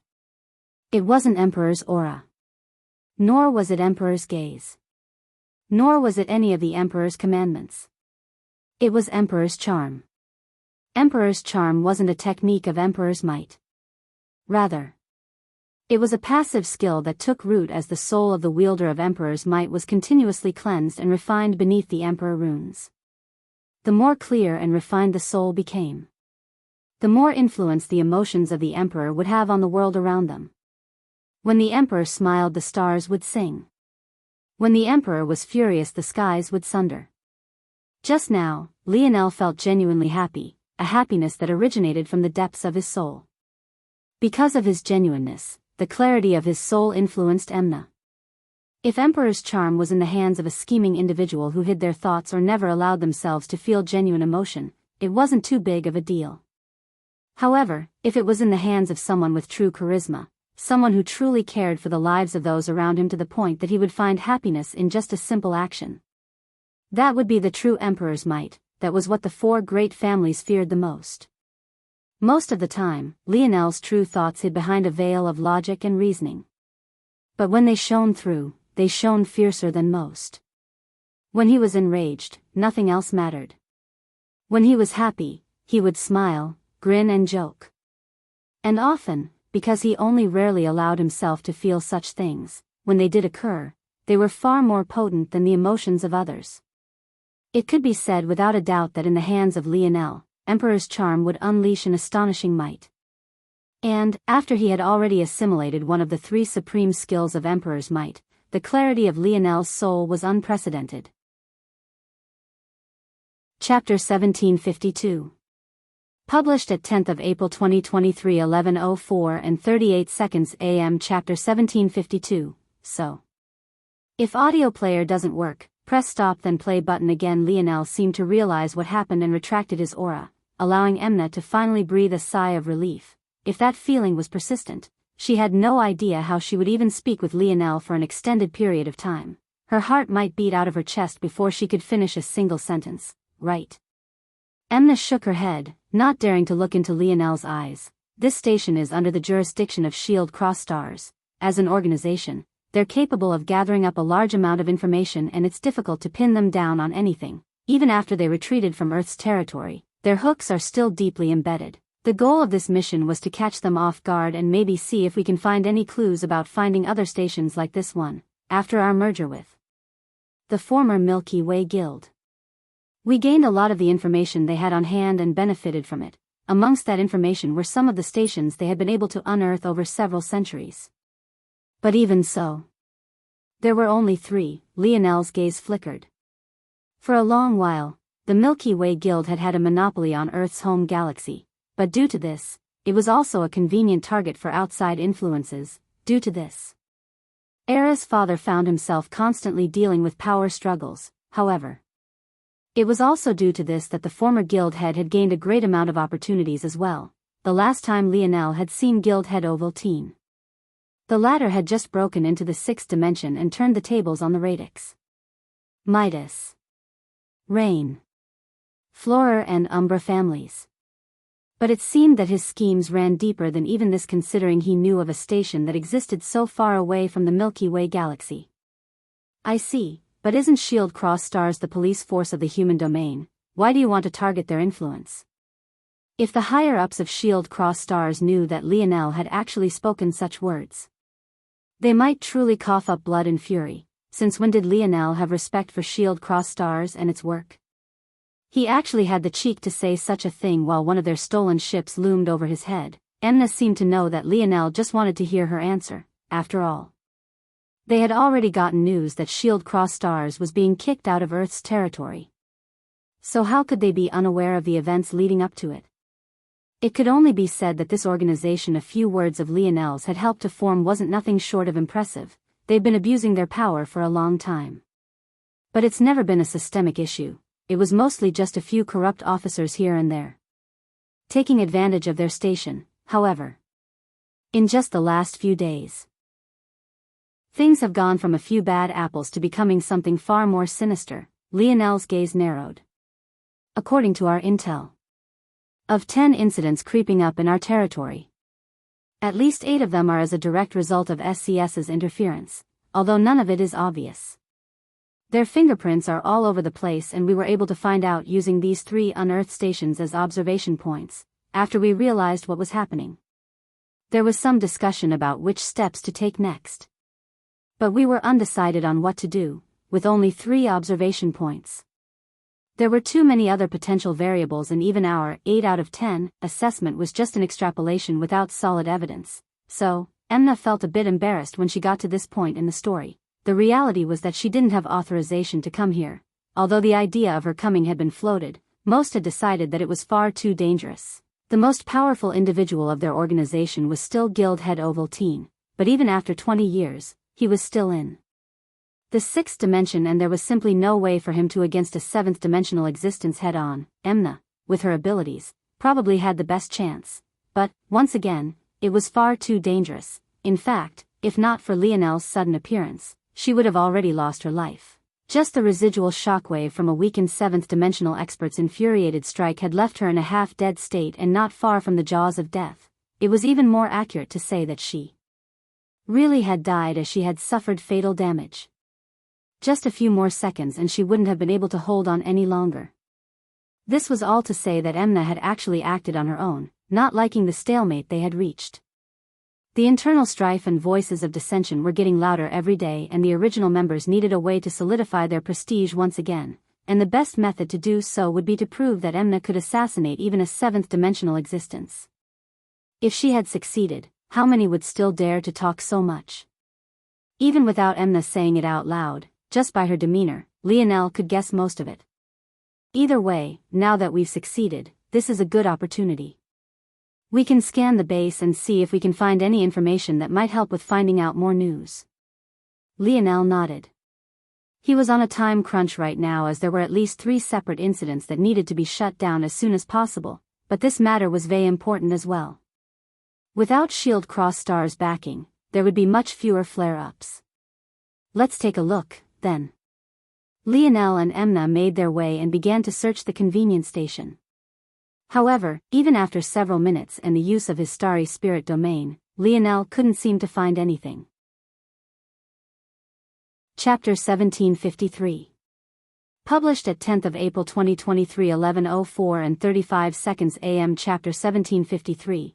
Impressed. If audio player doesn't work, press stop then play button again. Emna didn't know that there was nothing to find yet. To her, it had only been a few minutes, and she had no idea that Lionel was capable of enveloping the entire asteroid, even to the point of penetrating to its core. In fact, the fact Lionel had spent a few minutes on this task at all just went to show how thorough he had been. In reality, he already knew that there was nothing to find after a single instant. There has to be something here. Lionel thought that it might be hidden on the corpse itself, but he had already scanned the corpse at all and there was nothing to be found. Not even the slightest mark of shield cross stars was present. There was simply nothing.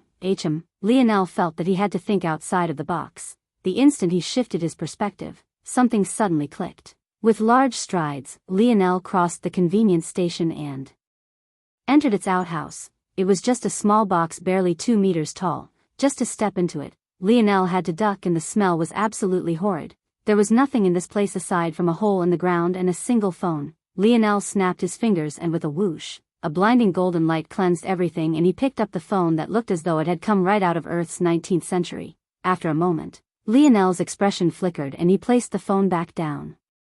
There were 3 mechanisms on the phone, each one more layered than the last, and they were all exceptionally well hidden. The first allowed it to function as a normal communication device. The second was a diversion tactic that scattered the signal and made it difficult to trace. The third was the real communication network, connecting this phone to a very specific subset of other phones. Lionel's hand formed a clawing motion and ripped the phone from the walls of the outhouse. He had to carefully analyze this himself, or he could hand it over the segmented cube to do. Regardless of the choice, it required the utmost amount of secrecy. Stepping out of the outhouse, Lionel looked into the distance to find that Emna was still looking. He observed her for a moment, shaking his head. She was truly an anomaly. She reminded Lionel a lot of a term that he hadn't heard in a very long time: a spark. A spark was a genius who would become the starting flare to a powerful lineage. The accomplishments of their future influenced their abilities in the present, creating a feedback loop that made them even more powerful than should be possible. What was common within sparks, though, was that they didn't have the backing of powerful families or organizations. In the beginning of his journey, Lionel had been mistaken for a spark many times before, but for obvious reasons. Ever since he entered the Void Palace and became a second-generation wastrel, no one had accused him of such a thing again. Emna, though, was different. Lionel had already realized why she felt so threatening. Her blade affinity ability index allowed her to use her body as a blade, and she had pushed this to the very pinnacle of the 4th tier. But beyond that, she had gone from being able to turn her body into a blade to being able to turn her blades into her body. This seemed like a simple reversal. But the truth was that this was a huge change. In fact, It was enough to call this a mutation of the ability index. In fact, Lionel felt that Emna had already taken the step toward turning her ability index into an incredibly powerful lineage factor. The current Emna had control over 6th-dimensional blade force, not 5th, setting aside just how rare it was to comprehend a weapon force beyond your dimension. If Lionel was correct, she was using this blade force to reconstruct her body. If the Morales family had a body of metal, Emna was creating a lineage factor that forged her body of blade force. Due to this, she was able to break free of the usual restrictions of her dimensional tier, meaning that she had already stepped onto her own path. In fact, it was even more exaggerated than just this. Lionel had a feeling that the reason Emna hadn't stepped into the 6th dimension wasn't because she couldn't, but rather because she was subconsciously aware that if she did so, she would lose this opportunity forever. If Emna managed to perfect her self-created lineage factor before entering the 6th dimension, she would create a path separate from the God and conventional paths. And because this path was created by her own hands, her strength would be almost unprecedented. If Emna's path were to be boiled down into a few words, she wouldn't have to worry about anything outside of improving her blade. As her blade improved, so would she. Once she perfected this lineage factor, her dimensional level would be decided by her blade force level. It was no wonder Emna had such perfect and efficient control over her body. In her eyes, she wasn't controlling her body at all, but rather her blades. From Lionel's senses, he could see that Emna was already a step away from forming 7th-dimensional blade force. This meant that it was very likely that on the day she succeeded, she would leap from the 5th dimension into the 7th dimension directly. And not only that, but she would also be among one of the most powerful 7th-dimensional powerhouses in the whole of the human domain. This is the power of fusing your paths into one. Her ability index, her partially completed lineage factor, even her practice method itself, all have the exact same origin, and due to that, she's extraordinarily powerful, even to the point of being able to assassinate a 7th-dimensional powerhouse at the 5th dimension. Lionel was rarely impressed. Too rarely. But at this moment, he was completely won over. It seemed that his judgment was quite good. Chapter 1754. Published at 10th of April 2023 11:04 and 34 seconds AM. Chapter 1754. Silence if audio player doesn't work. Press stop then play button again. I've got it. Lionel suddenly spoke. There was no point in watching Emna run around like a headless chicken. He didn't believe that she would find much of anything else even if she dug to the center of the asteroid. Emna looked up with surprise. It had only been a few seconds. Why did Lionel make it sound so final? Also, why was he holding that contraption? This is a communication device. I haven't analyzed it yet, but it should be embedded into a network of other similar communication devices. So long as we analyze it properly, it won't be very difficult to find the locations of the other stations. I believe that this is all there is to find. Emna's brows raised. She could somewhat tell that although Lionel was being a bit reserved with his words, he was absolutely certain about his assessment. You want to do the analysis personally? Emna asked. Lionel nodded. Deconstructing this will take someone at least nearing the extremities of the silver grade, and it would be even better if they had a working knowledge of the gold grade. The force arts used are highly complex and a single mistake could cause the entire network to collapse. I feel the most comfortable if I do it. Okay, Emna agreed readily, but she was inwardly surprised. Lionel seemed to be implying that he was at such a standard, which was shocking for someone so young. Just making it into the 6th dimension shouldn't guarantee being a silver grade crafter. Regardless, their organization truly didn't have anyone near that standard. They only had a few silver grade crafters, but they were nowhere near the extremities of the grade. In that case, will you return now? I can't. Lionel shook his head. There are about 3 big issues I have to deal with as quickly as possible before they spin out of control. I need to return to Earth to gather up my brothers first and deal with them as quickly as possible. I will come and touch base with you in. Lionel's voice trailed off. His senses were far too sharp. The instant he mentioned his brothers, Emna's gaze flickered with an unreadable light, almost as though she had thought of something, but couldn't quite confirm it. However, after a few moments, her expression suddenly became a hint solemn, a hint regretful, and then a hint hesitant. Seeing that Lionel suddenly fall silent, Emna's heart skipped a beat. There was nothing but silence, and in the depths of space. This shouldn't be too shocking, but for some reason everything seemed to have come to a stop. Lionel didn't ask any questions, but his expressionless gaze seemed to put all the onus on her. Emna didn't know where to start. For some reason, she felt herself shivering. This was already the second time she had lost her composure in front of Lionel. She, an assassin known for her nerves of steel, couldn't even quite make herself look this man in the eye. His presence seemed sturdier than the earth and broader than the skies. It was absolutely suffocating. Emna exhaled a shaky breath. During Earth's metamorphosis into the sixth dimension, four families suddenly appeared outside of the usual noble families. They felt far stronger than the most powerful three of Earth. The Fox family, the Dove family and the Scarlet family. They were the Aderna family, the Critus family, the Lavis family and the Brazinger family. Earth fell into a situation of great internal strife which made it difficult to stop outside influences from also encroaching onto their territory, and war broke out on Earth's surface for the second time since Terrain's assault. I don't know. The situation was too odd. It didn't feel like those four families were trying very hard. They didn't press where they had to, and they gave up a lot of opportunities seemingly without cause or reason. But regardless, the end result was devastating and many lost their lives. During that time, many of the young talents of Earth who had managed to make it into the Void Palace returned. Back then, the situation of the Void Palace hadn't been stabilized, as all of the Void Elders and Void Senators had yet to return. As such, the rules were far easier to break. When they returned, however, the nonchalance of the four families seemed to vanish, as though this was exactly what they had been looking for. In one fell swoop, they sent out their own geniuses, and the geniuses of Earth that had rocked and shocked the human domain were devastated. They died in droves. Almost an entire generation of Earth's greatest talents died one after another. It was only after Princess Alienor returned from the cataclysm that the tides managed to turn. But even so, it went from a slaughter fest to a stalemate, and once again, the four families went back to their oddly passive behavior until they suddenly sent out another wave. Beneath this wave, even the likes of Princess Alienor found herself terribly suppressed. Until she finally managed to break into the seventh dimension.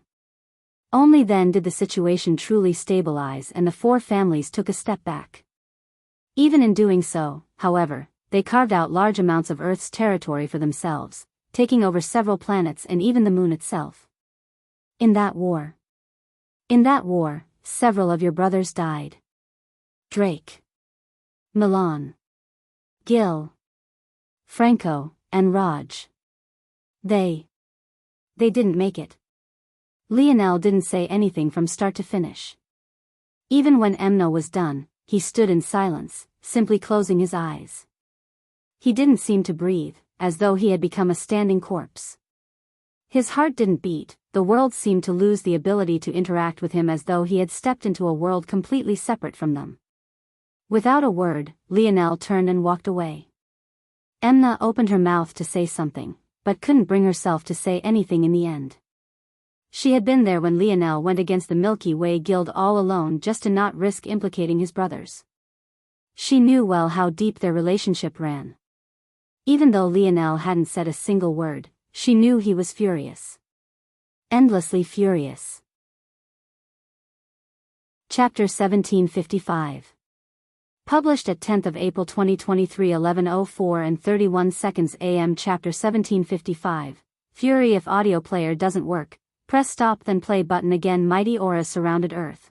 The ocean tides rose like walls blocking out the skies. Forests worth of trees swayed so violently that they threatened to be pulled up by the roots, and the earth shook and quaked, splintering, dividing and rippling like waves. A shadow seemed to envelop the planet. The sheer number of ships and vessels in the skies made it feel as though an eclipse had descended, stripping Earth of all of its light. When these members of the Brazinger family appeared, the protective units of Earth reacted immediately. Several cannons pointed into the sky as the air protection units took action first. Not long later, a strong surge of pressure soared upward, countering the presence of the Brazinger family almost immediately. If Lionel had been here, he would have recognized these people as the members of the Slayer Legion. However, by now, they had already returned to their proper duty of being the shields of the royal family. At the helm, a middle-aged man with the aura of an old ruffian stood on the walls of a fort, a machete resting on his shoulder. This middle-aged man was none other than Old Hutch. The only pseudo-master figure Lionel had ever had in his life, by now. Old Hutch didn't seem so old anymore. And his aura was even sharper and more violent than it ever had been before, by his side. There was yet another old man that Lionel would have recognized. And that was his coach Owen, whose upper lip was still bristling with a gray mustache. The duo looked infuriated with the world. But right now, they had every right to be. The number of promising youths that Earth had lost at the hands of these four families was far too many. What these two older men had in common was their love of watching the youth rise up. And yet they had to watch helplessly as they outlived some young men and women they had viewed almost like their own sons and daughters. Old Hutch had lost count of the number of promising youths of the Slayer Legion that had fallen before him. He had promised himself that such a thing wouldn't happen again after the war against Terrain, and yet it all didn't matter in the slightest. He was used to having the strength to turn the tides on his own. But he was born long before the metamorphosis. The amount of talent he had was limited in comparison to the up-and-coming youths because he had to work against the tides of age for every step forward he took. Time and time again, the moniker of Hacker Hutch became no different from an ironic jab to the heart for him. What Hacker Hutch? Unless it meant that he stood idly by as his children were hacked to pieces, then maybe only then could he so proudly accept the name. Coach Owen's mustache whipped about in the wind. His gaze red with fury. Ever since Lionel had sent him back to Earth and saved him from the brink of death, he had been doing his best to raise up the contingent. He hadn't forgotten the tough ask Lionel had made of him. He believed in that young man to the point he had put his heart and soul into the task, and yet he could only watch as his boys died one after another.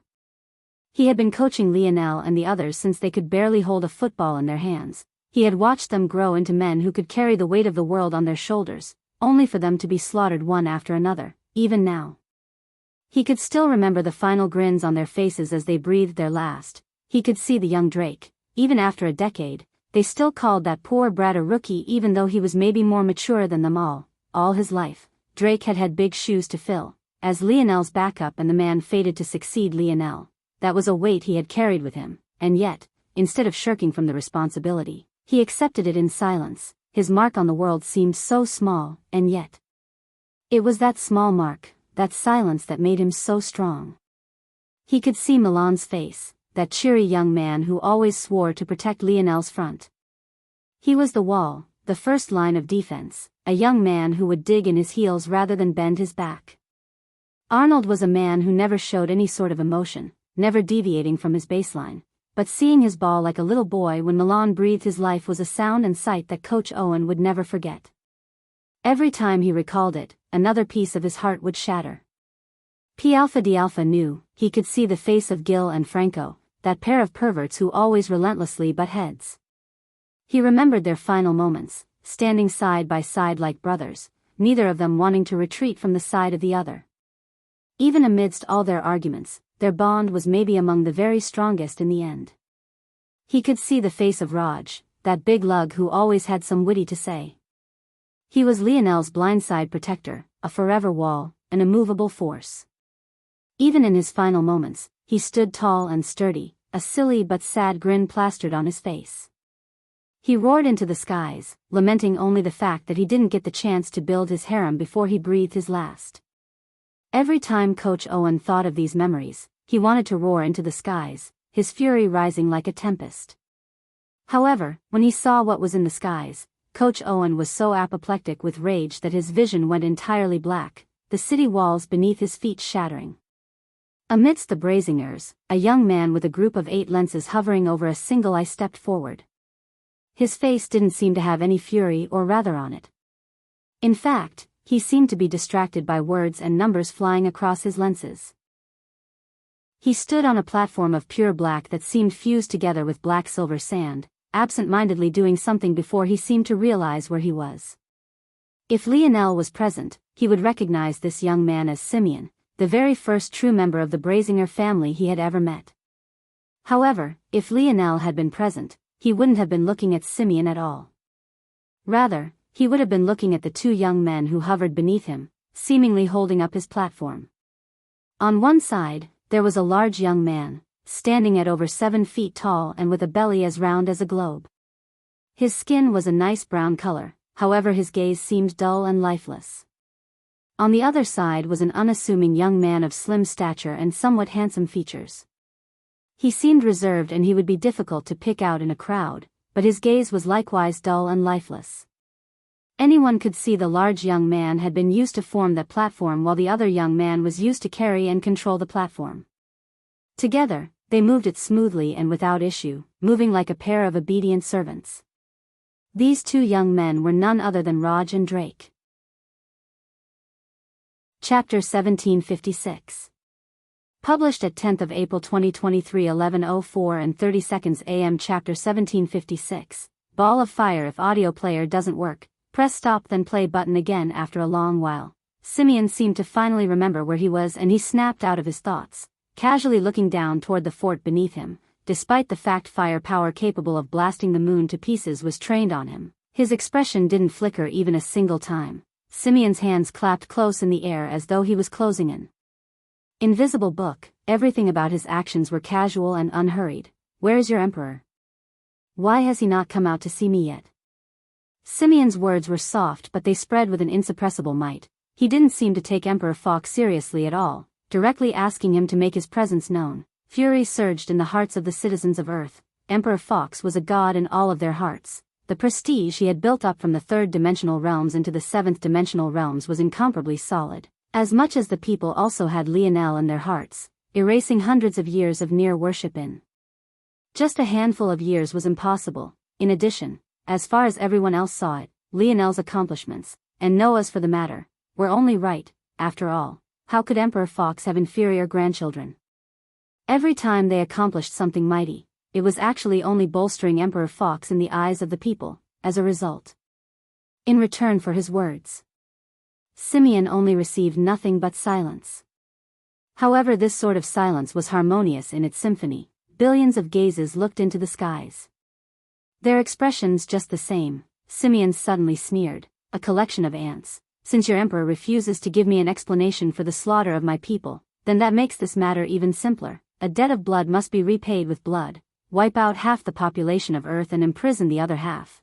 That should be about enough to weigh evenly." The words of Simeon couldn't have been more demeaning. Not mentioning the sheer number of Earthlings who had died during the first descent of the four families. How could a few dozen or even 100 lives compare to the billions on Earth currently?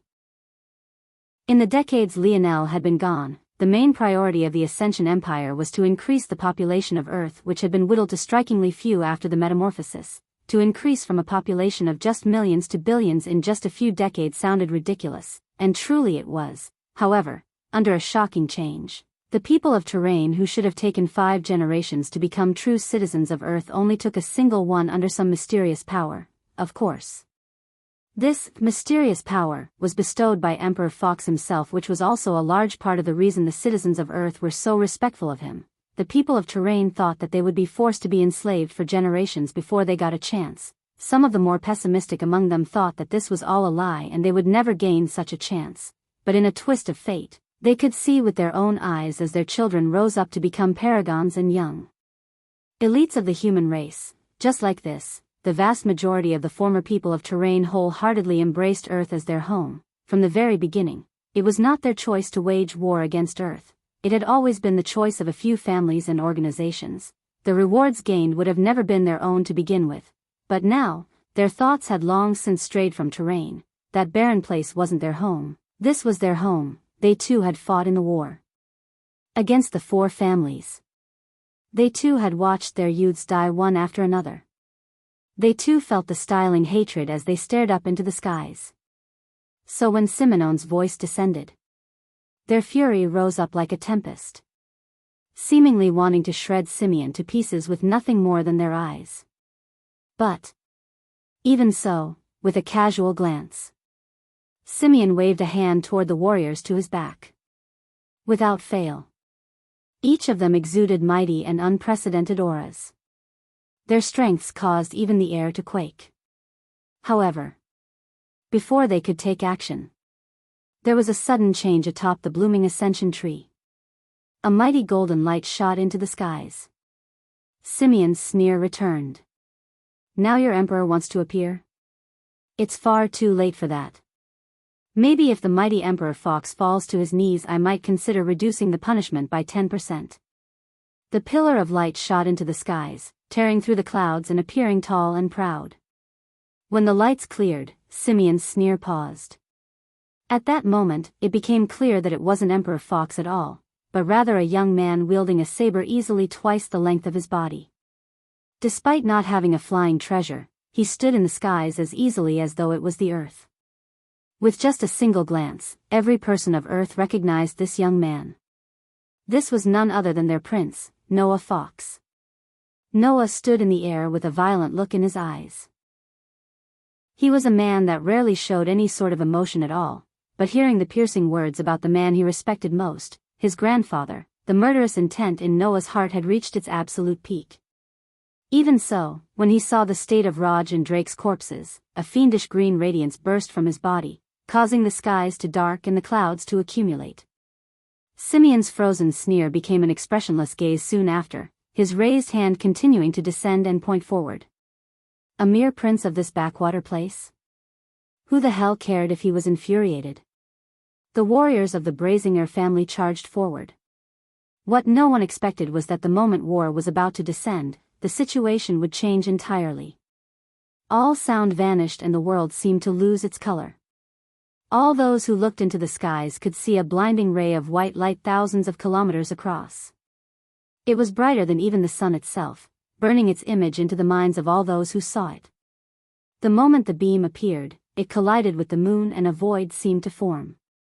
The entire moon was swallowed whole in the blink of an eye.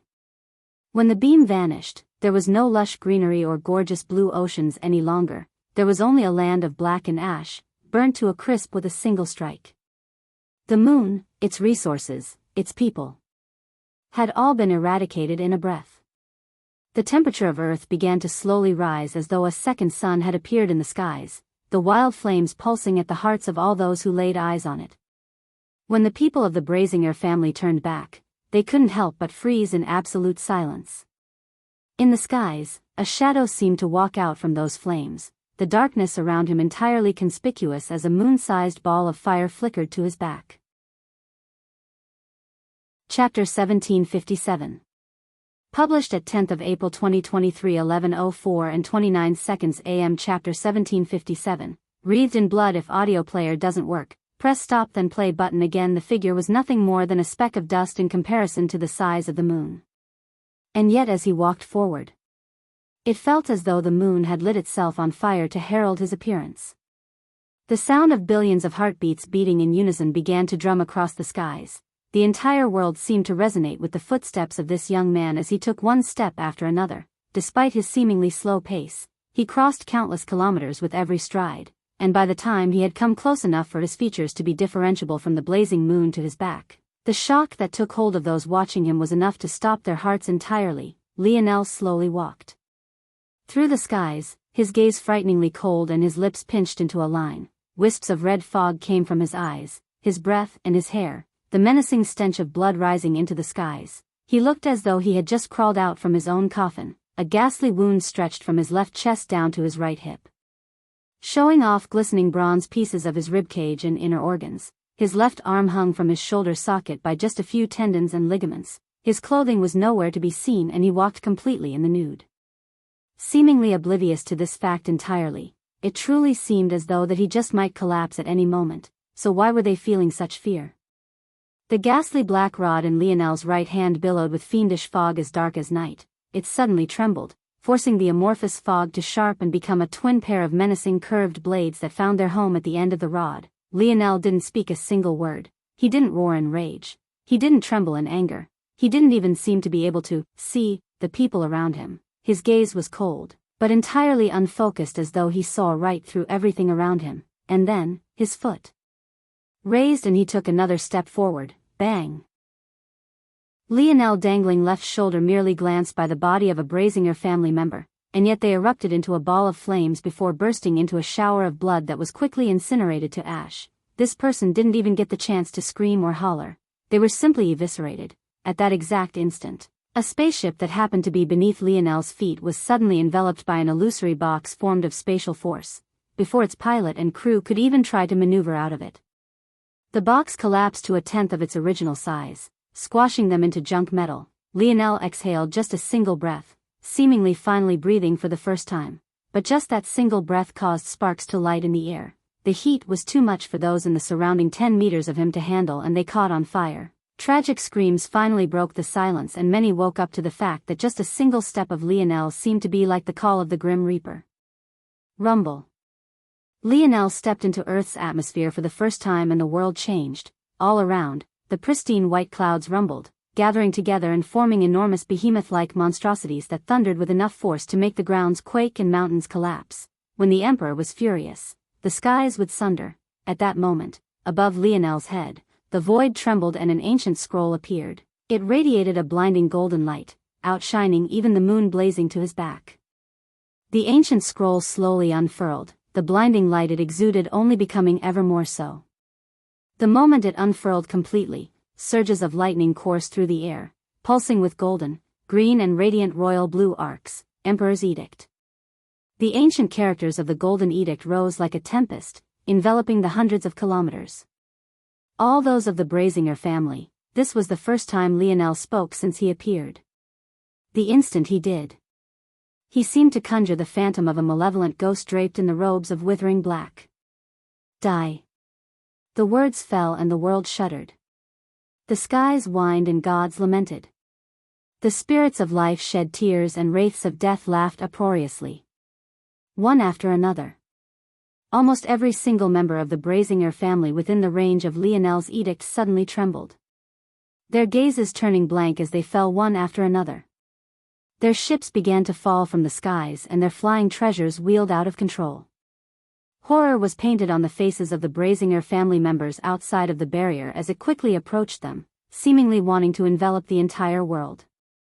The radiance of the Golden Edict pulsed and surged, being fueled by Lionel's fury and surging through the skies. With just a single sentence, Lionel passed judgment. However, that was when something heart-rending occurred. With a surge, Lionel's inner organs suddenly exploded. In another breath, his right arm imploded and ended up in a similar state to his left. In yet another breath, his knee collapsed, suddenly twisting in the wrong direction and bending at an awkward angle. Despite this occurring, Lionel's expression didn't change a single time. Every time a Brazinger family member managed to resist his edict, another devastating wound would appear on Lionel's body. However, in comparison to those that managed to survive, those that died were far greater in number. Lionel didn't seem to care at all about the damage to himself. He just wanted them to die. He wanted them all to die. The edict above Lionel's head fluttered and the words changed. The corpses falling from the sky suddenly burst into clouds of blood, surging toward Lionel in a torrential wave. A dark gold light wrapped around Lionel's body and a six-armed, three-headed panda construct took form, roaring into the skies. At the same time, Lionel, who had seemingly been on the brink of death, was suddenly healed, his wounds closing amidst a dark gold light in the blink of an eye. The panda construct raised up two arms and a familiar metal spirit took form. Little Tolly surged toward the squared spaceship Lionel had crushed and enveloped it. Every time the fingers of the panda construct tapped at the air, another change would take place and the skies would rumble all the more. In just a few breaths, Little Tolly separated into tens of thousands of pieces and the skies were enveloped by the light of countless javelins. The humans of Earth were entirely shaken. From the moon being wiped out to the current state of hundreds of Brazingers falling every second, everything had happened too quickly. These vent to their rage had come too suddenly, but why was it that they couldn't feel any sort of happiness? They could tell that Lionel truly had no intention of asking them for help. Not once did he look toward them, and he even seemed to look through them all much the same way he looked through the Brazinger family members. He had come here for slaughter. In fact, he was already wreathed in blood. Chapter 1758. Published at 10th of April 2023 11:04 and 12 seconds AM. Chapter 1758. Carnage. If audio player doesn't work, press stop then play button again. The remaining four arms of the panda construct raised into the air as a crafting quill appeared in Lionel's left hand. His intent blazed into the skies, four replicas of his crafting quill appearing in each hand. Space warped and force surged as Lionel rode across the air, ancient-looking runes formed one after another, touching a speed that made those who understood what was happening feel as though they were dreaming. Every time Lionel finished another force art, it shot into the skies, filling his surroundings with magic circles of all sorts of colors. The javelins blotted out all the light in the skies, trembling as they passed through these ancient runes one after another. With every completion, their auras changed entirely, the strength they exuded causing countless hearts to skip a beat. Blazing flames, blinding golden lights, twisting vortexes of space. Each and every javelin seemed to have an entirely different shape and form, aimed toward the survivors of the Brazinger family. All the while, Lionel's footsteps hadn't stopped. He continued to walk forward as though nothing could stop his forward momentum. Nothing would halt his massacre on this day. The quills in the panda construct's four hands vanished as the javelins suddenly moved. In one moment, they were almost entirely still. But in the next instant, they flashed forward with such speed that their former location seemed to implode with blasts of concentrated air. Several roars filled the skies as the Brazinger family members seemed to finally snap out of their shock. They had been so caught off guard by the sudden changes that they couldn't even breathe. Watching the moon suddenly be enveloped by flames, its atmosphere burning to ash and the land being buried beneath furious crimson flickers had left them stunned. But the moment they realized what happened, it seemed to settle in all at once. They were all dead? The eyes of the Brazinger warriors turned entirely red, their berserk god lineage factor surging out of control. Not all members of the Brazinger family had the purest form of the berserk god lineage factor. Many were like Aina before she reined her curse into her control, easily capable of losing themselves in bloodlust and carnage. The instant they were triggered by their fury, their roars shook the skies, wild crimson auras surging from their bodies as they grabbed their weapons and charged forward all at once. But that was when Lionel's javelins descended. A warrior at the front was sucked into a vortex of space, his body shredded to pieces in an instant. The moment the vortex stopped rotating, it spit out the bits and pieces of his flesh and bones, allowing it to rain down from the skies. To his side, a blazing javelin of fire tore through the chest of three Brazingers in a row. They ran forward 2 more steps each before they combusted into balls of fire, falling in a rain of ash. On the other side of the battlefield, a javelin rotating with a deep, dark blue collided with a burly man that stood well over 2 meters tall. He had his axe raised above his head, closing the distance on Lionel with speed his body shouldn't have been able to carry, and yet, the instant he met the javelin, it felt as though he had been hit with a sledgehammer. It sounded as though a speeding truck had collided with a steel wall. The burly man exploded on contact, mashed bundles of flesh and blood falling from the skies. Only he knew that he had actually dodged. But it didn't seem to matter. It was as though the entire area around the javelin had become a heavy mass, the air around it becoming part of its power. The massacre was on as large of a scale as his emperor's edict, but the power of the men and women who fell were on a completely different level. This didn't seem to matter to Lionel in the slightest as he cut them down like weeds. Weaker? Stronger? He would kill as many as there were. Lionel's freed 4 arms flipped their palms even as Ria's force quill vanished to be replaced with the white lion bow. In that instant, 4 exact replicas appeared in his 4 palms, raising up 4 bows and aiming them all forward. Each one was over 6 meters from tip to tip, laying horizontally within Lionel's hand. 4 javelins descended from around Ryu, loaded into the bow and slowly pulled the strings back. The scent of death permeated the air. Somehow, the danger seemed to multiple 10 times over, the power of Lionel's archery causing the skies to tremble. Boom! Boom! Boom! Boom! They were all released at once, the air collapsing and the booming calls of thunder being drowned out. Everywhere the javelins passed, dozens died, the residual auras alone capable of ripping everything in their path to pieces. However, even after this, 4 more javelins floated over, knocking into Lionel's 4 bows and pushing their strings back. Wild currents of bow force took shape, spiraling like drill cones. Boom!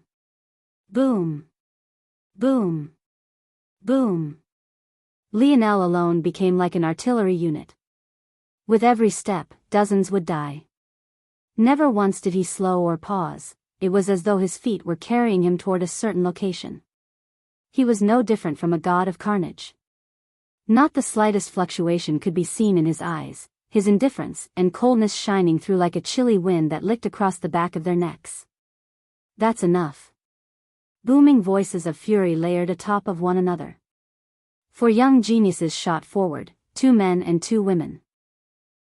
Their gazes blazed with a trail of crimson, but their eyes had a clarity the others simply didn't have. There was no doubt that they had full access to the Berserk God lineage factor, each and every one of the being at tier 7 at the very least. They finally closed the distance on Lionel, attacking him from all sides, their power causing the skies to clap like thunder. Chapter 1759. Published at 10th of April 2023 11:04 and 10 seconds AM. Chapter 1759. Next, if audio player doesn't work, press stop then play button again. Lionel didn't even look directly at them. Their speed had little effect on him, just when it seemed that their attacks would envelop him entirely, until his 4 bows suddenly shifted. The 4 youths froze, suddenly finding the tips of 4 javelins pointed toward each one of their faces. There were no words exchanged, no roar of fury, not even a single glance. With a slight pull, the bowstrings shot out like iron balls from a cannon, colliding with their heads before they could react and shattering them to pieces. The Brazinger family members didn't even get a chance to sigh a breath of relief. Those 4 had been some of their best talents, if they were placed in the Void Palace. Even the Cataclysm generation wouldn't be able to stand up to them. Or at the very least, the vast majority of the Cataclysm generation would be helpless, and yet Lionel didn't seem to take them seriously at all. His bow aiming and firing just once, shredding them all to pieces. At that moment, Simeon, who had turned to watch all of this with an indifferent expression, narrowed his gaze. In just the few moments since Lionel had appeared, over 10% of the people he had brought died, constituting thousands of lives. And even then, he didn't seem nearly satisfied at all. What was even clearer was the fact that Lionel was walking forward in a line that couldn't have been straighter, a line that aimed and directed right toward him, from the beginning. Lionel hadn't said a word to Simeon. In fact, he hadn't even looked toward him. He didn't suddenly lose himself in a tempest of rage. Nor did he demand a thing. If he wanted something, he would take it, for being a part of not only the death of his brothers, to also use them as puppets after their death. Filled Lionel with more rage than he knew how to put in words. Within his body, his scarlet star innate nodes trembled with a red-gold light, causing the flickering flames that danced in the surroundings to dance with a menacing cadence. With every step forward Lionel took, he closed the distance between himself and Simeon. He had already been enraged past the point of no return before he even stepped foot back on Earth. But now, what's going on? What happened here? Joel looked up into the skies, his gaze sharpening as he watched the dark clouds above rumble. Currently, 3 of Lionel's brothers were side by side. They couldn't see what was happening currently because the trio, Joel, Arnold and Alan, were training in the depths of the ocean. In fact, if their time during the last decade or so was accounted for, it could be said that over 90% of it was spent here. Even after so long, the oceans of Earth were still an incredibly dangerous place. They were simply far too large, and the number of individuals with water-based abilities that could properly fight in this region, although not rare, were far too few. The advantage the beasts born and raised in this region had was unprecedented. And after the disappearance of the koi fish, many other king beasts had risen up to threaten the populations of Earth. Things only becoming worse with every step of evolution. Beasts were different from other races in this way. Much of their talent was ingrained and their progression speed was decided both at birth and by their environments. As such, it could be said that the most talented population of living beings on Earth weren't the humans themselves, but rather the oceanic beasts. This couldn't be helped. While Earth's humans were born with a great amount of talent, this talent mostly came from their ability indexes. They lacked the guidance of techniques to make perfect use of their strength, and as such were mostly self-taught through battle or using the creations of others as reference. Much of these issues would be fixed if Earth had a few main lineage factors. But while Earth likely had the largest concentration of sparks in the whole of the human domain, they still hadn't had the time to grow to their full potential yet. Due to this, the ocean was the perfect training ground, at least to them. Most wouldn't dare to make use of it as they had, but the 3 of them wanted revenge more than anything else, and they knew that they were far too weak in this state. They would claw back everything those 4 families had taken from them. The commotion is large, Alan replied. We should go and check it out. The 3 looked toward one another and nodded, not wasting any more time as they shot toward that direction, the speed leaving trenches in the deep and dark waters. You seem to be very angry, Simeon sneered, looking toward Lionel.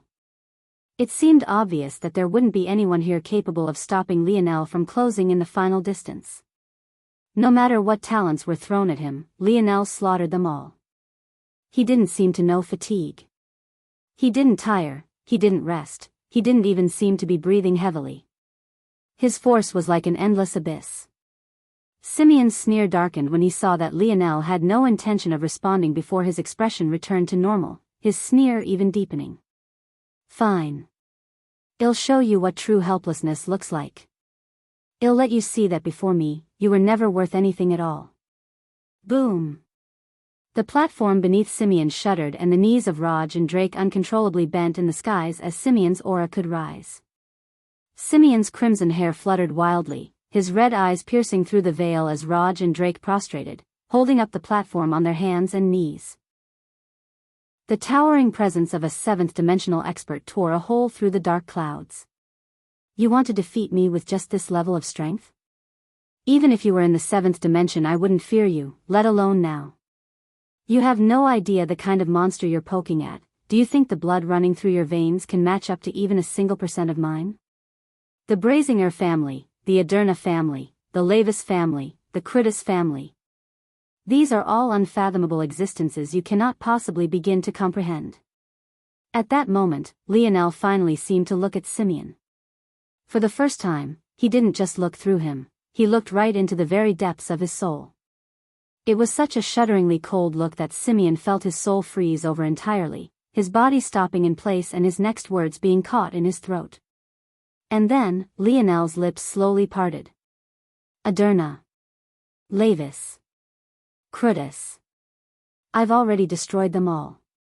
Lionel's head tilted slightly to the side in a fashion that felt decidedly demonic and devilish, wisps of crimson fog forming tails out of the corner of his eyes. His words seemed to come out in whispers that manifested like sharp hisses in one's ear, almost to the point of metal scraping against metal. The Brazingers will follow them now. Simeon's pupils constricted. Chapter 1760. Published at 10th of April 2023 11:04 and 7 seconds AM. Chapter 1760. Entirely if audio player doesn't work, press stop then play button again. Bullshit. Simeon roared out, his voice coming out like a concentrated blast of air. He realized almost immediately that he had been agitated by just a few words. If Lionel was really lying, was there a need to react so violently?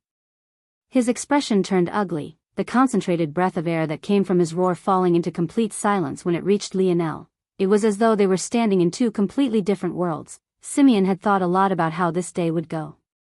The day he finally met Lionel again, this was a man he had lost at the hands of terribly before. Forced to run away with his tail between his legs, because of Lionel. He had missed an opportunity to meditate at the center of a force eruption, and that was something he would never forget, but even worse than that. The 3rd time he met Lionel. When he and the other 3 young geniuses of the Aderna, Critus and Lavis families were hunting the golden-scaled koi fish. He was once again humiliated, and this time, Lionel didn't even seem to use any effort to force them into a state of trepidation. While it was true that they hadn't fought during that 3rd interaction, the genius of the Aderna family paying Lionel back for saving his little sister and thus holding them back, Simeon could still remember that look of cold indifference in Lionel's eyes, as though he didn't take him seriously at all, the very same look Lionel was giving him now. Even disregarding the gap in their dimensions. Simeon had lost his composure the moment he decided to speak so much in the first place. He had been dreaming about the day Lionel saw him use his brothers as puppets. Dreaming about the rage that would be in his eyes. Dreaming about the helplessness in his expression, but now they were finally here. And he saw none of that, there was nothing but a fathomless depth. Simeon's expression twisted. His fury boiling over as the whites of his eyes pulsed with crimson veins, however. After a moment, he exhaled a breath. Suddenly regaining his calm, fight this man personally? Was he even worthy? He would do what he had always done with the ants beneath his feet. Drown them. Simeon waved a hand and his 8 lenses rotated until they came to a stop with a glowing lens taking the center position. A pulse of spatial force rippled before him, causing a rip in reality to form, out from his rip. One after another. Grotesque monstrosities stepped out. Each exuding an aura that oppressed the world. The first was a werewolf covered in crimson fur and a flaming mane. It had claws that were over a meter long. Dangling lower than even the soles of its feet, these claws seemed to be a solid silver metal at times. But at others, it would ripple and become plumes of fire. Dancing between solid and translucent states, the second was a cobbled-together mess of circuits. Wires. Tubes and flesh. Its head seemed to be its body and its arms came out from its ears and while its legs came out from its neck. Pulsing flesh that looked like brains were plastered all over it with seemingly no rhyme or reason. The third was seemingly a ball of water. But its inside squirmed about with intestines that looked like they had been ripped right out of a human and preserved within the water, and, while it looked no different from water, the smell it gave off was that of a strong sulfuric acid. Burning the nose hairs of even those hundreds of miles away, the others were all just as terrible, making them all look like science fair projects that had gone terribly wrong. Kill him. A ball of acid surged forward, suddenly forming a tsunami-like wall, the intestines within it becoming exposed to the air and combusting everything they came into contact with. The air caught on fire with a green flame that exuded a smell that made one's stomach turn. The crimson werewolf took a step and vanished, becoming a line of fire as it rotated to Lionel's back. Its speed was impossible to track with the naked eye, its claws slicing through the air to bisect Lionel from the hip. The flesh mech soared high about Lionel's head, crashing down toward his panda construct's head even as its parts sparked and oozed oil and brain juice. All the while, Lionel didn't move a single inch, his crimson gaze still peering into Simeon's soul. Simeon's soul continued to shudder. For some reason, his body felt cold and no matter how he circulated his force, he couldn't heat himself up. Just when Lionel was about to be forced to take out attacks from all sides, an inconspicuous violet fog took form, forming pockets above him, below him, to his left, right and to his front and back. The violet fog swirled and suddenly sent ripples in space. Clang! Clang! Clang! Clang! Simeon's face suddenly paled to a sheet of white. All around Lionel, valiant warriors stepped out, wafting a royal violet fog that made them look like shimmering nebulas. They looked both real and unreal, both corporeal and incorporeal. However, each one of them donned an armor that made one's heart palpitate. What shook Simeon to his core, though, wasn't this. Rather, it was the shields of force they used to block his puppets and the auras they exuded. Before each valiant warrior, there was a barrier of thin transparent blue energy. Every so often, a ripple would appear over it every so often, especially when it was disrupted. When this ripple spread, the small dragon-like scales this barrier was formed by became slightly more obvious before it settled down again. This energy. No, this lineage factor. This was the lineage factor of the Aderna family. But even worse than that was the auras all of these valiant warriors exuded. Without fail, each and every one of them was in the 7th dimension. The portals of violet fog continued to pulse, more and more experts standing out one after another. Before Simeon could even blink once, more than 100 had appeared, each of them wearing mighty violet armor. Bang! With a slight grunt, the valiant warriors caused Simeon's puppets to implode, their bodies being shredded to pieces one after another. All at once, these valiant souls turned their heads toward Simeon. At that moment, it all sank in. Lionel wasn't lying at all. The Aderna family. He had already wiped them out.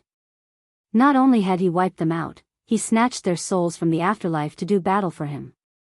He was a demon. Simeon looked toward Lionel's tilted head and his heart stopped beating entirely. Chapter 1761. Published at 10th of April 2023 11:04 and 6 seconds AM. Chapter 1761. Rise. If audio player doesn't work, press stop then play button again. Chapter 1761. Rise. The 6 valiant warriors around Lionel shot forward, Lionel didn't even seem to need to personally control them at all, as though his gaze being focused on Simeon alone was enough to communicate everything that needed to be. Simeon's expression warped, his pale features twisting as his lenses quickly rotated. It was clear that he couldn't be casual any longer. The seventh-dimensional experts of the four families weren't individuals he could look down on, and somehow, they didn't seem to have lost any strength at all after falling into Lionel's clutches. Simeon couldn't wrap his head around how Lionel could possibly control seventh-dimensional souls to begin with, let alone so many of them at the same time. He didn't even seem to be struggling. It was one thing for Simeon because his puppets were genetically modified. He didn't have to actively maintain control over them. They were bred into slaves with his own unique mark. They were reared to have a sort of symbiotic relationship with him that forced them to listen to him no matter what. Other than directing them, he didn't need to waste any stamina in controlling them. But Simeon knew Lionel didn't have his ability index, and even if Lionel did, it was clear that this method wasn't the same as his own. So how was this happening? One after another, strong summons stepped out and surrounded Simeon. The more that appeared, the less grotesque and more normal they became. But it was precisely this that made them so much more powerful than the others. It was clear that the closer to normal evolution Simeon's puppets reached, the more power they were able to output. An all-out war broke out in the skies. Simeon might have only recently entered the seventh dimension in the last few years, but his number of seventh-dimensional puppets wasn't small. In fact, they outnumbered Lionel's own, unfortunately for him. Though the quality of Lionel's was far beyond his own. And to make matters worse, 10 of Simeon's puppets managed to surround one of Lionel's valiant warriors, their fists and legs lashing out all at once and suffocating it to the point it could react. Bang! The soul construct shattered, unable to withstand the blow. But just when Simeon's puppets were about to rush toward another section of the battlefield, under his astonished gaze, the valiant warrior's illusory pieces fused back together once more, throwing out a sudden punch that caused the puppets off guard and killed 3 of them in a single strike. Simeon's expression was ashen. Lionel only continued to walk forward slowly, closing in the distance with every stride. He felt invincible, as though there was absolutely nothing that could happen that could stop his forward momentum. Suddenly, Simeon realized how useless it was to take Lionel's brothers as puppets. He couldn't use them as bait or hostages, and Lionel didn't even seem to react to their existence at all. What good were corpses in threatening a man who was living and breathing? He could tell that Lionel was doing it on purpose. With Lionel's speed, how could he have not closed the distance yet? With his strength, how could he not have attacked directly yet? With his means, why wasn't he ahead on a pike yet? Lionel wanted him to feel despair. He wanted him to feel helpless. He wanted him to feel small. He wanted him to feel as though there was nothing in the world that could save him. No man, no God, no existence. For a moment, it seemed that Lionel himself was the one with 6 arms and 3 heads. He was the demon striding through the skies. What surrounded him wasn't just a construct at all. It was a projection of the darkness in his soul. Suddenly, several roars rocked the skies. Hundreds of men and women with streaming tears in their eyes burst through the dense and dark storm clouds. Lightning crackled around them, sometimes even lashing against their skin, but they didn't seem to notice at all. Their faces were already covered in soot, their clothes partially or almost entirely burned off. It was clear at a glance who these individuals were. They were the survivors of Lionel's devastation of the moon, and for them to have survived such a thing there was no doubt that each and every one of them was an expert of the 7th dimension. Seeing this, Simeon finally breathed, seeing a small light of hope. The Brazingers were all warriors, and they were all more powerful in a state of fury. Simeon simply didn't believe they couldn't turn this around. However, in his search for a light of hope, Simeon had forgotten something very important. Lionel had already done this 3 times before. How had Lionel, a man merely at tier 1 of the 6th dimension, been able to fight a battle against so many absolute geniuses of the 7th dimension? The answer was that he hadn't. Lionel continued to walk forward, his stride never changing. He wanted Simeon to feel the greatest despair. What greater despair was there than feeling a final light of hope, only for it to be shattered to pieces before even gaining a chance to bloom? High in the skies, barely within Earth's orbit, the rotating cannons of a flagship the size of a moon finally cooled. Slowly, it turned from facing the moon toward Earth, a shift occurring through its artillery units one by one. Back on the Earth, the furious roars of the Brazinger family's seventh-dimensional experts caused the forest to tremble, the ground to quake and the tides to rise. The Earthlings on the ground could only turn pale, their blood running cold. "Hand over your life." A fiery-haired woman with tears streaming down her face was the first to arrive. Her sister had just died in her arms, just a small fifth-dimensional expert who couldn't survive in the harshness of space. What chance had she stood with the atmosphere of the moon being burnt to ash? The fiery-haired woman's strength was unprecedented. Everywhere she passed, whether it was Simeon's puppets or Lionel's valiant warriors, they burst into a rain of blood and motes of light, unable to stop her for even a single moment. She appeared above Lionel's head, her fist tearing through the void as she punched downward. Just the momentum of her strike alone caused Lionel's panda construct to ripple and almost collapse. "Return my sister to me." Her shrill shrieks curdled one's blood, her hair furiously whipping out in all directions. However, right then, a beam of light that split the world in two descended. Lionel didn't even turn back to face her. Her last sight in this world was the indifferent casualness of his back view. Bang! She was incinerated to ashes. Simeon froze. Hope had only appeared for a fleeting moment before it vanished in a buff of smoke and a rain of ash. All he could see in this world was the look in Lionel's eyes as his lips slowly separated. "Rise." Lionel's soft words reverberated through the world, causing a vortex of power to form around the ashes of the fallen woman. Soon, a valiant woman donning violet illusory armor appeared, her crimson hair fluttering as she kneeled toward Lionel, her head lowered in absolute obedience. More chapters later today. You're tuning into the Carefree Valley YouTube channel.